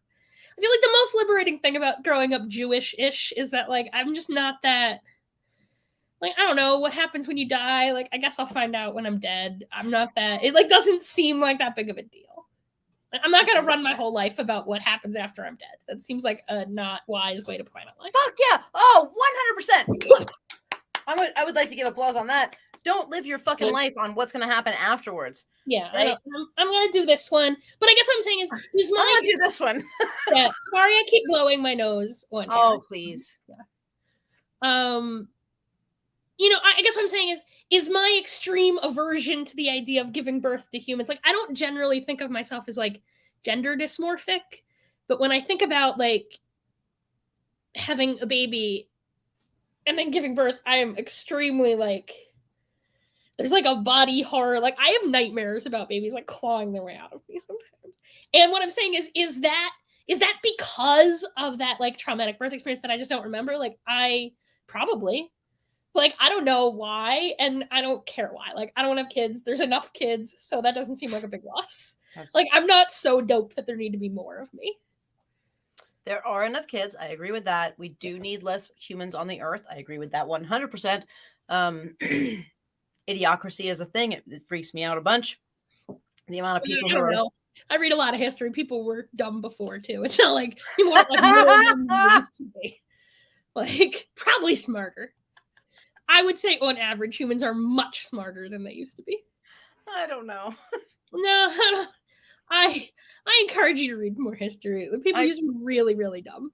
I mean, like really, their mom didn't get enough meat when they were babies. Like their brains are not properly formed. Like I think modern humans are actually I think fetal nutrition and like I think humans are much smarter than they used to be. But there's so many more. Oh yeah, there's like way too many. I know that's like not a popular opinion and I'm not. Here's what I will say about population. I genuinely believe, I guess as a matter of faith, but also like as a mathematician, the statistics bear out that like when women are free to choose how many children they have, they do not have too many. So like, I'm not talking about a one child policy. I would like everybody, like I would just like and by women in this context, I mean people who have wombs that can bear children. Yeah. Women can mean a lot of things, but that's what I mean in this context. Yeah, no, I understand. Right? Like if people who can bear children are just fully empowered to choose to decide when and how they do that, that's the right number. And it turns out that in places where like people do have that kind of free destigmatized access, they have less than replacement value right now, because I genuinely believe that like the great mother of all would like there to be less fucking humans. You'd like to, can we bring it down a little bit? I would prefer that we manage that by like liberating women and not by like murdering each other or having more plagues or like environmental catastrophes. Let me just get this straight. Yeah. Real quick, just for those who are listening, just so I want to sum this up. You're saying that if women had the freedom to make the choices about how many children they had, that our population numbers would go down to a reasonable amount, hopefully. Yeah, I mean, I think that, but also that makes so much motherfucking sense. Like, it's not. I don't think that's a controversial claim. It's not, and people who think it is are fucking assholes. I think that if women could actually decide how many kids they wanted to have, and then have access to the things they needed to make that real, as in birth control, abortion, you know, just real, genuine family planning. I think that like. To actually be able to not have 18 children. Yeah. You know, almost all sacred goddess plants are abortificants. Like pomegranates. Pomegranate seeds were used to induce abortion. Like that's why they're associated with the great goddess. Basically every plant that you look at iconographically and you're like, that is a symbol of the great goddess, is an abortion. Huh. It's just a fact. Like that's one of the, like, there's this idol, there's this statue, right? I don't want to like, there's this statue that they dug up from a very early Neolithic site in Çatalhöyük in Anatolia, in modern Turkey. And I interpret it as a goddess, but like, it's just a statue, we don't know. And it's broken, it doesn't have a head. But it's like fat Willendorf style goddess in the front, and it's a skeleton in the back. Like the ribs are drawn and you can see the puppets. And when I saw that, yeah, if you, I'll find a picture of it and drop it somewhere. Yeah, please do. It's amazing. And sort of that, like, I have this image of her, like, she's like pirouetting like a ballerina and like flipping like between these really fast. And like, and I feel that when that goddess, right, was like stripped of her power, when that goddess was separated, right, and became like the great green goddess of life and the queen of hell, and they were somehow set at war with each other. Like, I feel like that is a story about, look, I believe, and like, look, let me preface all this by like, I'm not a historian, and I am preaching a lot of history right now and not like teaching a history class. But, you know, I feel like how babies get made is like not as obvious as you would think. So if you live in a relatively small culture, like a relatively small society, i.e. everybody you have ever met is close kin with you. Like everybody looks the same, right? And there's like no reason to imagine there would be any kind of like socially normative monogamy in such a culture. And there's reason to believe that like women were like often on the verge of underfed enough that they probably weren't fertile every month. Fair enough. Right? Like those are just sort of like the general characteristics of like humans in the wild. Okay. Right? I don't think the fact that like a dick goes in the same hole a baby comes out, I don't think is as obvious a connection as it might appear to be. But I believe that when humans started domesticating animals, like... So you don't think that they understood that sex meant babies? I think they understood a relationship between sex and babies. Okay. Right? That like sex was a ritual that like promoted fertility, and that women who like never had sex were not blessed with babies. I think they definitely understood that. But do I think that they... The magic of sex brings you the blessing of the baby. I mean, that's not... I feel like that's not a crazy way to understand, but I don't Probably know. Not. I never thought about it that way. I just think it's probably not that obvious. But when humans start domesticating animals, it becomes immediately obvious. Right. right? That's why we call it husbandry. Like Oh the my gosh. nature, like the step from domesticating animals to I'm going to lock this woman up so I make sure that her babies are the ones I want her to breed seems like a very short step to me. And like that sort of move to domesticate women, which I think that these things like arise at the same time historically, right? Is that like there's this animal domestication, the rise of grain agriculture. Grain agriculture really privileges upper body strength in a way that like changes the balance of power between men and women. Like pulling a cow requires upper body strength in a way that other activities do not. Okay. Like in hunter-gatherer communities, women generally bring in the majority of the calories. But grain agriculture, one, shifts the balance of power to people who are big enough to pull a plow. Yeah. And it does this other thing where all your food comes in at one time. And it's pretty, there's just a limit to how much of a tyrant you can be when people can just be like, fuck you, food grows on trees, I'm going to go live in a different part of the woods. Like there's just a limit to how tyrannical you can be. But once the whole community's food, once your population has outstripped the ability of the land to support it, which is what grain monoculture does, it allows population growth that cannot be naturally supported. Like you are living over the carrying capacity of the land. It requires agriculture to feed it. And all your food comes in one harvest. It like doesn't take that many strong dudes with big sticks to own all the food. And after that, it's just downhill. So that's my like imagination about why like animal domestication and slavery and the subjugation of women like and grain monoculture, they all happen historically sort of at the same slow period, right? Like there's things are culturally linked, and I'm maybe not on that team. What was the book that I read? What was it? Recently called The Dawn of Everything. Oh. There's a relatively new history book out called The Dawn of Everything, which is about a lot of things, but it's particularly about like about everything. Yeah, it's a lot of it is about how exposure to Native American cultures fueled the European Enlightenment, right? That they got to see these cultures that were constructed totally differently from theirs in a way that like was unfathomable. But that kind of rigidly hierarchical like cultural system that we're used to, like it's not natural, it's not inevitable. Like our culture just teaches us that that's the way shit is, but that's not the way shit has to be. And they suddenly saw these other ways of being, and like, and not just they saw another way of being. Like I feel like a lot of times people, I'm pretty skeptical whenever somebody's like Native American cultures. I'm like, that's like thousands of cultures over 2 continents and tens of thousands of years. Like, but it's a whole lot of different, just like ways of being human, right? In community. Figuring shit out at that time. Figuring shit out. And there were just all these new ways and how that like fed into the European living. But that I'm like, anyway, it's a relatively recent book and I found it very validating. I found that like a lot of these things I'd been saying about history and like the relationship between like sexism and gender construction and tyranny and all of these things were like woven together. I found this book and I was like, oh, now I have sources I can cite like a real historian and not be like, well, this is what ghosts tell me.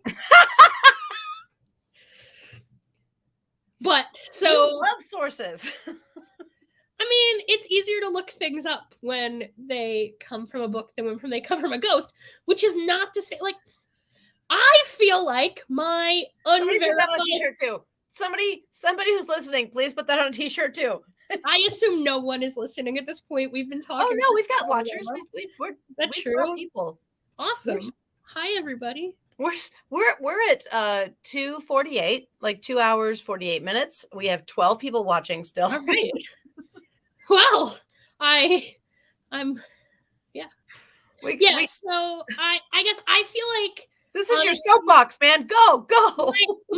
You know, it's not very often that I'm just flat out like, I think science is wrong, and this is what I think.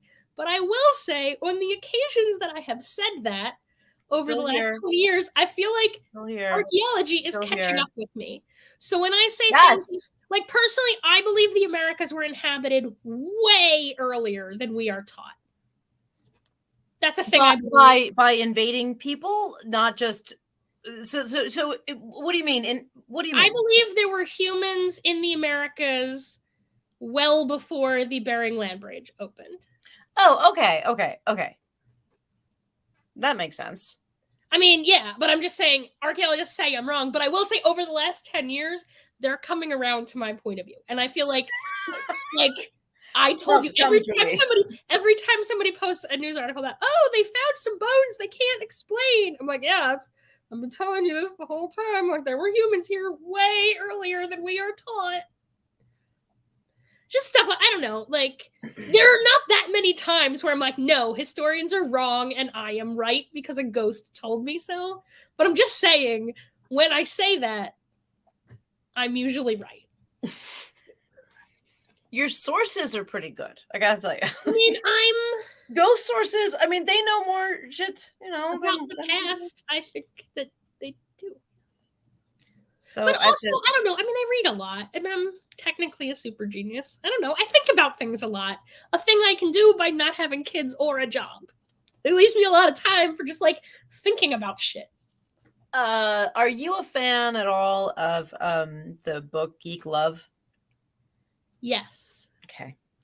So so the whole point of the one woman trying to get the trying to get the other woman to do something, or to cut her tail off, right? So like so that she wouldn't be her whole point was to not be consumed by other people who are interested in you, but to go and be your own person, right? Like, yes. Like I love that thought. Like so the woman who was trying to get the woman to get her tail cut off had said that one of her prior clients was, and I am totally paraphrasing here, I don't remember exactly, but the point was that one of her prior clients was somebody who had been a very, very beautiful and very distracted by, men and stuff. But then something happened and she had to focus only on science, and she became a fucking genius, and she went and fucking did this thing, and she was no longer preoccupied by the bullshit of romantic life, but just focused and did. And this, for some reason, reminds me of that storyline of just like, fuck what the public thinks you're supposed to do, and you actually have a brain, and actually you can use that brain to forward our science and our thinking and our just. Yeah, I mean, I got into math because I was told that was like the raw, uncut secrets of the universe. That's actually pretty. I mean, that's what I wanted out of math. And like, I was not disappointed. Like, it kind of is. I mean, like, academia is terrible.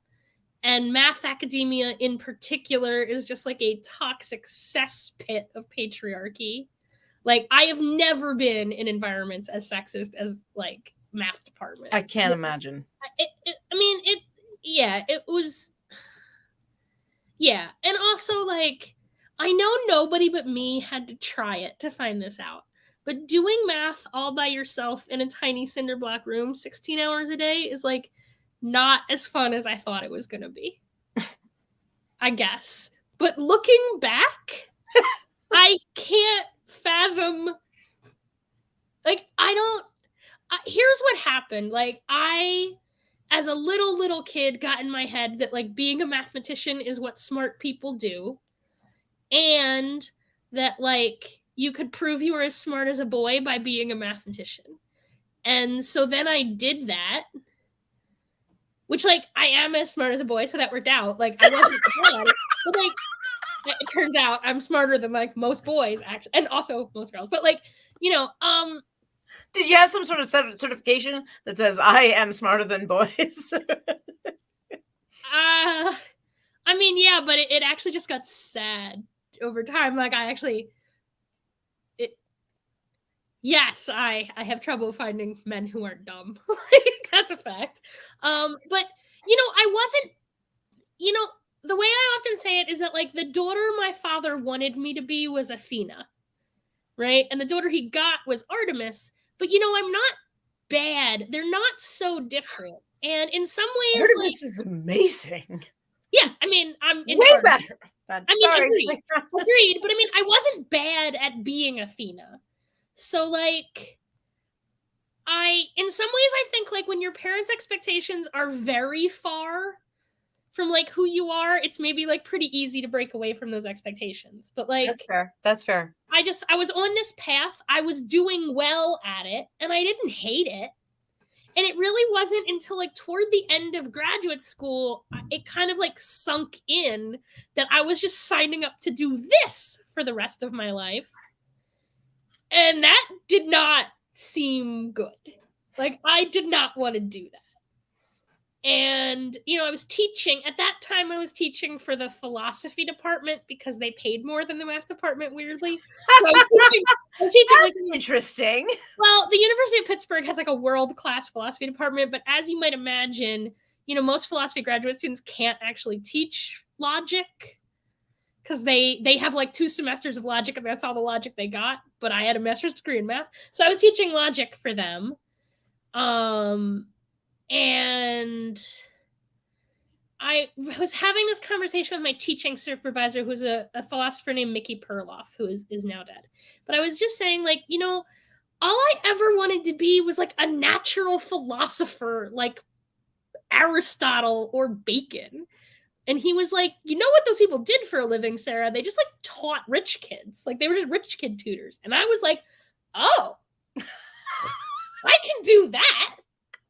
I love teaching, actually. Like, I avoided being a teacher for a long time out of the same like internalized misogyny that turned me off Wicca and made me be a mathematician. I made a lot of decisions based on internalized misogyny that like I feel like at some point I definitely said to an adult like, I'm not going to study poetry, that's for girls. And I feel like nobody ever was like, hey, yo, what? Like, I wish somebody had like intervened earlier because I was definitely I definitely became a mathematician to prove I was as smart as a boy, which is actually not a good reason to make life choices. Anyway, but I did. And I don't know, it worked out, I guess. And then another series of events, blah, blah, blah. So I'm like, well, why am I even getting a PhD in order to qualify me for this job that I, one, definitely don't want, and also the writing was on the wall. Like, being a professor is not a real job anymore. Like, everybody who is graduating, even in math, nobody could get a tenure track job because they don't exist. So I was like, well, I'm done. I'm like, I hate doing this. Like, I'm tired of doing math all the time. Nobody and the future is not there.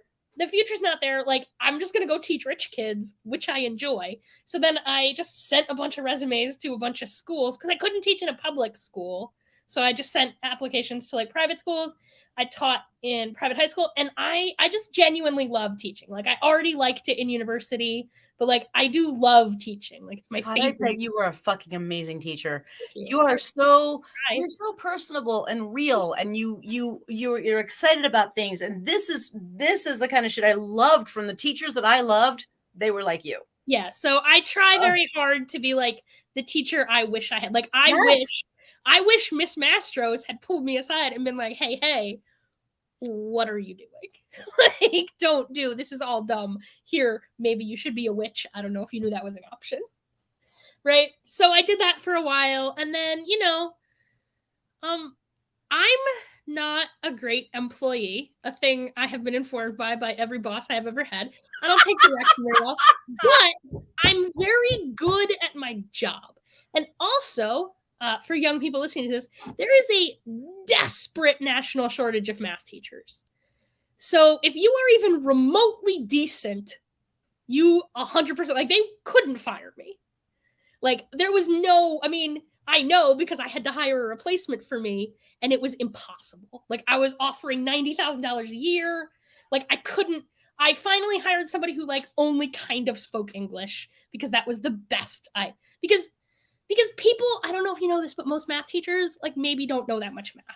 They're like not that great at it. And also math, the kind of skills that make somebody a good mathematician and the kind of skills that make somebody a good explainer and teacher are not always a lot of overlap. Like math people aren't that good at explaining things usually. No, So, because like, I'm actually, I'm good at math, but I'm a much better expositor of mathematics. Like I will say, like, not to toot my own horn, I'm a world-class expositor of mathematics, and I am a perfectly adequate mathematician.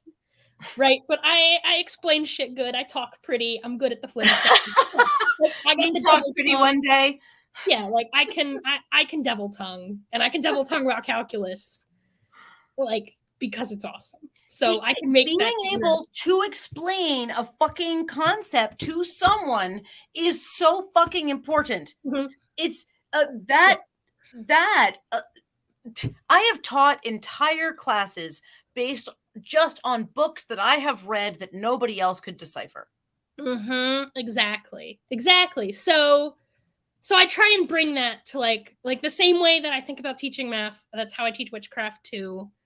Like I really think about those, but yeah, it turns out if you're good at being a math teacher, like I used the phrase, well, then why don't you fire me? Many times. You should submit lesson plans. I was like, no, I'm not going to do that. Like I just flat out, I'm like, no, I will not be submitting lesson plans. If I knew how to explain this in 10 minutes to you, like my students are definitely better at math than you are, Mr. High School Vice Principal. Like, right? Like if I knew, like, it's going to take me an hour to explain it to them. So it's definitely going to take me 2 hours to explain it to you. If you want to see how I'm going to explain it, you come to my class and sit and I will explain it. And they'd be like, well, I'm not doing it twice. Okay, fucker. Like, they'd be like, well, how are you going to teach it? I'm like, I'm going to stand up and I'm going to explain the fundamental theorem of calculus. I'm going to keep explaining it until everybody in the room understands it. And then I'm going to move on to the next topic. That's my lesson plan. I think that's going to take like 3 days. That's my lesson. I'm going to explain the fundamental theorem of calculus. I'm going to do it until people explain it. Until they understand it and can explain it back to me. That's it. That's the entirety of my lesson plan. So if you came to WitchLab, do you think that you could teach a class within one night? Because I would love for you to fucking come and teach us something, any fucking thing that you want to teach us. I love to teach. I'll teach anything. If you look, I have a ton of, I like to teach so I teach a lot of like long classes. So I have an introduction class, a beginner's class that just started, if anybody's looking. Like we just did lesson 1 yesterday. Oh, please promote. What do you got? Witchlessons.com. You can see the whole curriculum. The first lesson is free to check it out. It's designed for beginners, but I think it's good for everybody.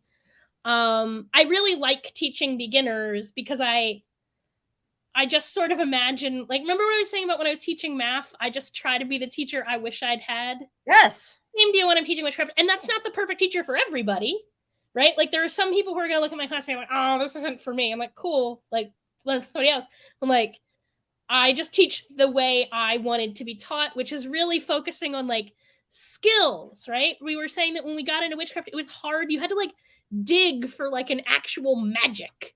So my goal with the intro class is to just teach what I think of as like fundamental skills. My goal is that after this class, you can just like jump into basically any style of magic. So you could just like jump into ceremonial magic and you would have under your belt the fundamental skills you need. Or you could jump into like a folk magic style in really any kind of culture and with some amount of translation. I'm not saying you already know how to do it, but you do have just what I think of as like fundamental skills, like raising energy, moving energy. Here's how you write a petition. Here's how you summon a spirit in a mirror. Like, here's some divination skills. Like, I think of it as just those fundamental skills. So I love teaching those beginner classes, but I also like to teach a lot of like little one-shot. I really like teaching like super niche subjects. So like I teach a class on like Babylonian demon bowls, which are kind of like home protection magic from largely Jewish Babylon. Yes. Yeah. So that's a thing that I'm like particularly into. I really like those really like, I really like to nerd out about like very specific little things, I guess. So yes. I feel you on that 100%. I love Yeah, because it's fun because what you're kind of doing is you're kind of adding to their tools of what they can do, what they can use, and really geeking out on this one thing and explaining like how you do it and why you do it and stuff. And so then it's sort of like something they can add to their. Yeah, and I really want to look at like look, here's what we can learn from these specific bowls, and like you learn a lot of things from them, right? So like for example, in that cultural context, exorcisms are often written as divorces. Like you are suing a demon for divorce. I'm done with you. Yeah, and like that's brilliant. Like that's brilliant. Like I would not have thought to frame it that way, but like that brings in this whole other like layer. So that's what I mean about like I'm not into historical reconstruction. Like my goal is not to make a bowl as it was made in Nippur in 400 CE, except in as much as I am doing that in order to like really dig into like the nitty gritty of how these bowls, you know, because the bowls are like a text based magic. Like we have a lot of information about them. Like it's like an object, right? Like that you find in situ, so you can see like how it was used magically, but also like the actual magic itself is written on the bowl, so like we know how it works. Like it's words and we can read it. Cool. Yeah, I like words. So I like, right, so I did like these Orphic hymns are word-based magic. Right now I'm teaching a course on like Solomonic pentacles, which like have words on them, and I'm not saying anybody else is doing it wrong. I'm not here to tell other people they're magicking wrong, except when they're magicking for the wrong.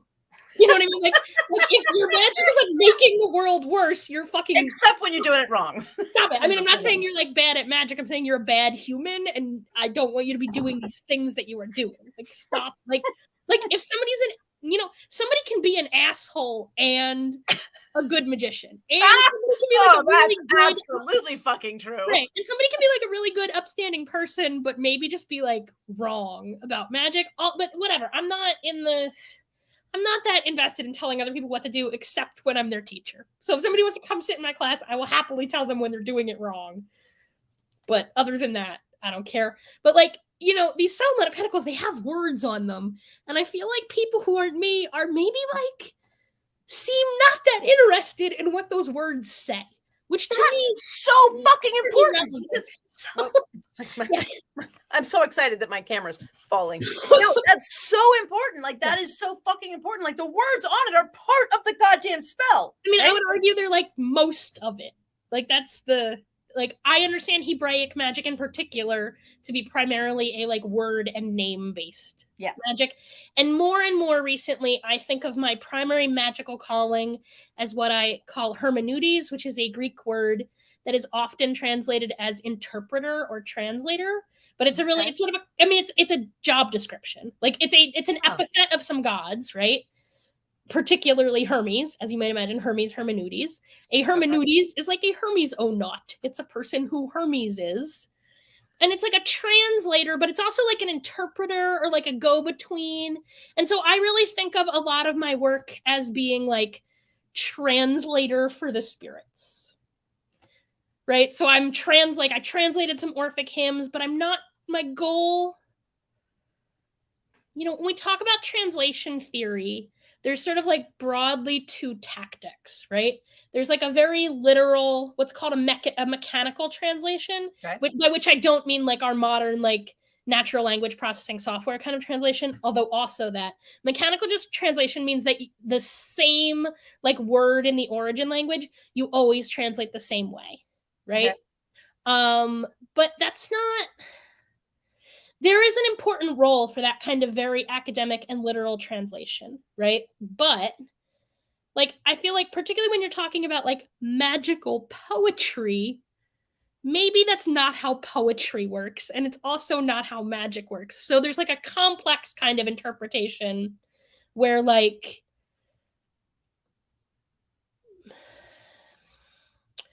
words do a lot of things. But in their most essential essence, all words are magical names. They're shapes you make with your breath. Yes. And I feel like sometimes we get really caught up I feel like in our culture, we often talk about language as if like writing is the essential form of language, but writing is like this newfangled shit on top of language that is like primarily spoken. It's newfangled shit. I mean, because language was first. I mean, we didn't communicate like by fucking writing millions of down. years. Yeah, writing is very new in terms of like any kind of chronology of human expression. And so, yeah, like in its essence, words are shapes made out of breath, and they do a lot of different things. So there's like this semantic like meaning, right, that words convey, but there's also a like sensual experience of moving your mouth that is also really important in word magic, right? Yeah. And so I would oftentimes read translations that I felt like were not doing that. Right? So like remember what I was saying about Thorkild Jacobson translations, they felt magical? Yes. I feel like many people's translations of magic do not feel magical, even when the underlying text does. And that's because I think a lot of people that's not their goal. Like their goal is to produce like an academic translation that is talking about the words and their semantic meaning. And that's all really important. But like, I'm not a scholar. I mean, I guess technically I am a scholar, but like, God, if you're not, then what the fuck? I mean, I'm just like a smart person who reads a lot, is how I prefer to think of it. You translated Orphic hymns. And I did that, like, the way I say it is it's not a work of scholarship, it is a game of scholarship. Like, I am a magician and not a scholar of magic. Well, though I am romantic also, wizard, that's for sure. I mean, I'm that big old nerd. That's like true. That's my preferred statement on that. So I am always engaging in a game of scholarship. Okay. Right? And that's one of the reasons why I try and be careful about citing sources, because I am concerned that many people, I am seeing a weird sort of fetishization of scholarship in the occult community that I feel like fails at actual scholarship. I hear what you're saying. I am hearing a lot of people. There's a saying in Talmud where I think Nachmanides, but like I maybe have the wrong rabbi, but let's just say Rabbi Nachman. He says that like, I will not be an ass for past generations, a donkey just carrying their books on my back. Right? And so I am deeply like, look, I'm a mathematician. I translate ancient Greek. I don't feel like I got to put my nerd credentials on the table. Right? And I do think, but I think that a grounding in that is important. Right. But it's not, there's so many things going on. And I feel like so many times I see people reading these things and they'll be like, well, the ancients believed blah, blah, blah. I'm like, I don't know, man. That one ancient rich dude who had the luxury and literacy and privilege to write a book that the Catholics permitted you to have thought that. You know what I mean? And I feel like I'm sort of grounded in these ideas, right? Like I live a life of the mind. I am very invested in like big idea kind of thinking, but I am interested in that in sort of like a very creative way. I'm interested in playing a game of scholarship and moving it forward from that. And moving it forward. So what we say in my circle is no reconstruction, but Catholic deconstruction or colonial deconstruction. So like, I don't know. Somebody told me all roads lead to Rome. And I feel like that person was like pretty invested in the economic infrastructure of empire, because it's not really how roads work. And that is not. So really. I'm broadly not on Team Empire. Oh my God. I'm not into that. I have to tell you, this has been an amazing, enlightening, wonderful 3 hours. I'm sorry, I'm a talker, and do not apologize ever. It's a bad time to be an extrovert right now, so I'm just like desperate for people all the time. You know, I've been quarantined for 2 weeks, so I'm like, people. Do not apologize. This has been absolutely fucking fantastic. I didn't know how this interview was going to go. I go into all of them with an open mind. Sometimes I know the people, sometimes I don't. I didn't know you, but oh my God. But I do now. Best friends. I just want to hang out with you all the fucking time. I agree. I want to come to Pittsburgh. I want you to come here. I want to talk with you. Same.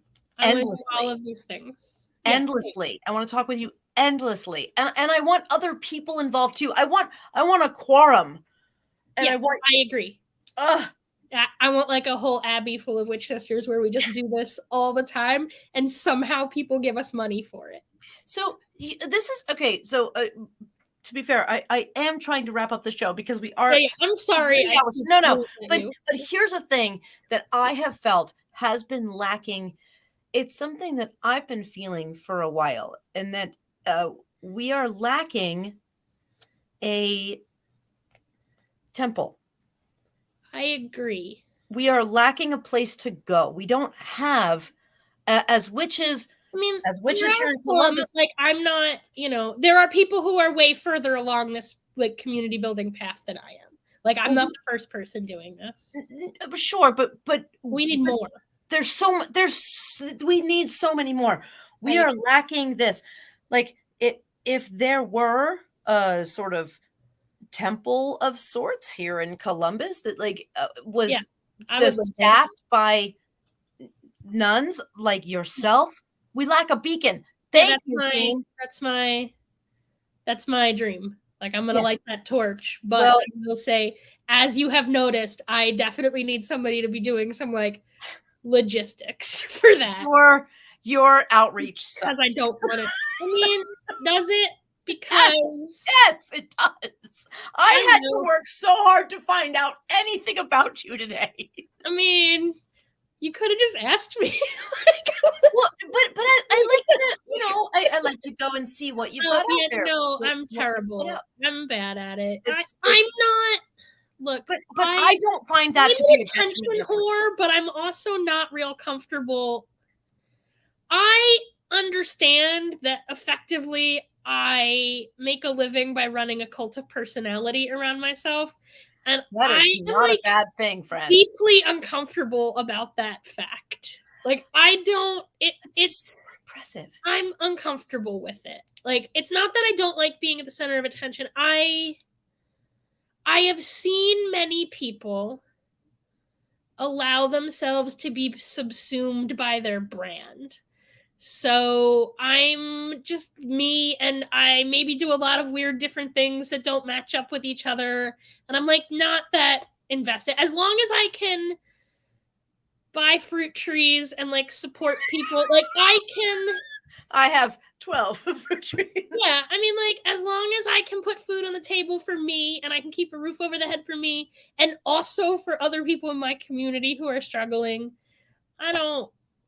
every minute I spend on business is a minute I'm not making witchcraft, and so I would be happy to do none of it.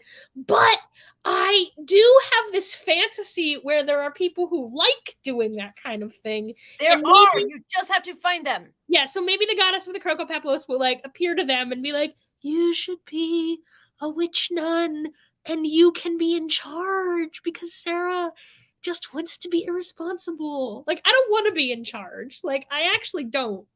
I do it because it's the only way anything gets done. But I would vastly prefer to just be like the weird nun who lives over there in that room and people come ask me and I say weird shit and then go back to my weird shit.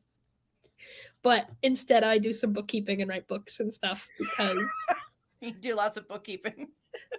I mean, I grew up in a family business, so I am actually probably more organized in my bookkeeping than many of my professional witch compatriots that I see. Jim says, is there a spell to conjure an administrator? Hopefully, you will do that. As I mentioned, I'm a bad employee is the problem. The problem with an administrator is I do not take kindly to being administered. So no, they administer for you. They administer for you. Yeah, but then they do what you said. Like you know. It's not the doing of it that's hard. It's the like making decisions. Like if I already have to make all the decisions, I would like to just be kept, please. Like maybe some rich person out there like wants a hermit that like lives in their garden and dispenses witch wisdom. I'm available for that. So you're looking for somebody who has the administrative ability to start a, we're not going to use the word cult, but a something, and they're just looking for a guru, and you're willing to be that like guru shaman person on the hill. Problem. I don't really like or trust rich people, and I'm actively opposed to guruing. So not any of the things I just said. Well, no, I mean, that's clearly like what I would like is, yeah, lay out for us your perfect plan, friend. I don't, it's just somebody who like likes this kind of thing, like somebody who enjoys like the like marketing organizing part. Like it's actually the administrative logistical part, like I'm actually not bad at. Like I don't like it, but I'm not bad at it. You know, I was a high school vice principal. Like I can do the paperwork. It's fine. Like it's not my favorite, but it's not like what I just don't like marketing. You don't like having to be responsible for things. I don't like being for sale. Remember what I was saying about witch for hiring? Yeah. I don't really like doing anything for hire. Like, if I could just be doing all of this for free, that would be better. But you have to not rich enough to we have to live. We have to pay rent. To live.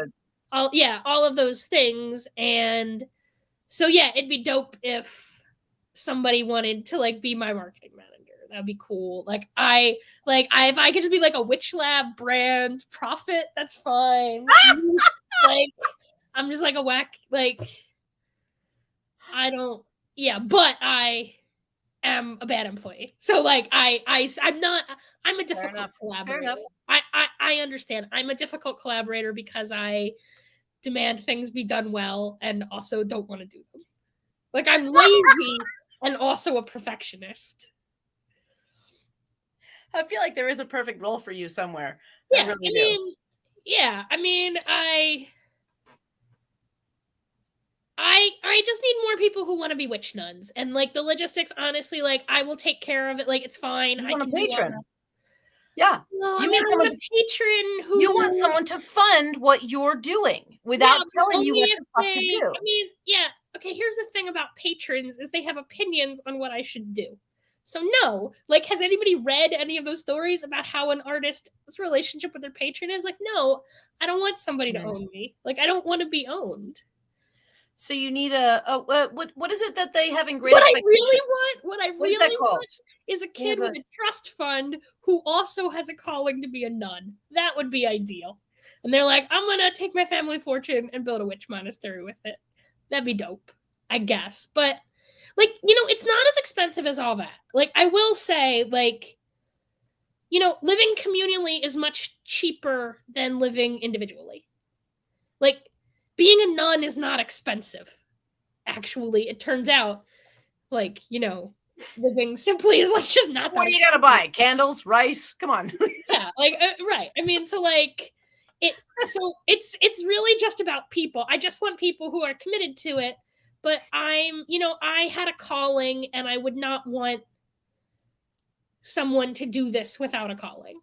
So like, you know what I mean? Like, if the goddess Crocopepilus wants some nuns, that's on her. That's not my job.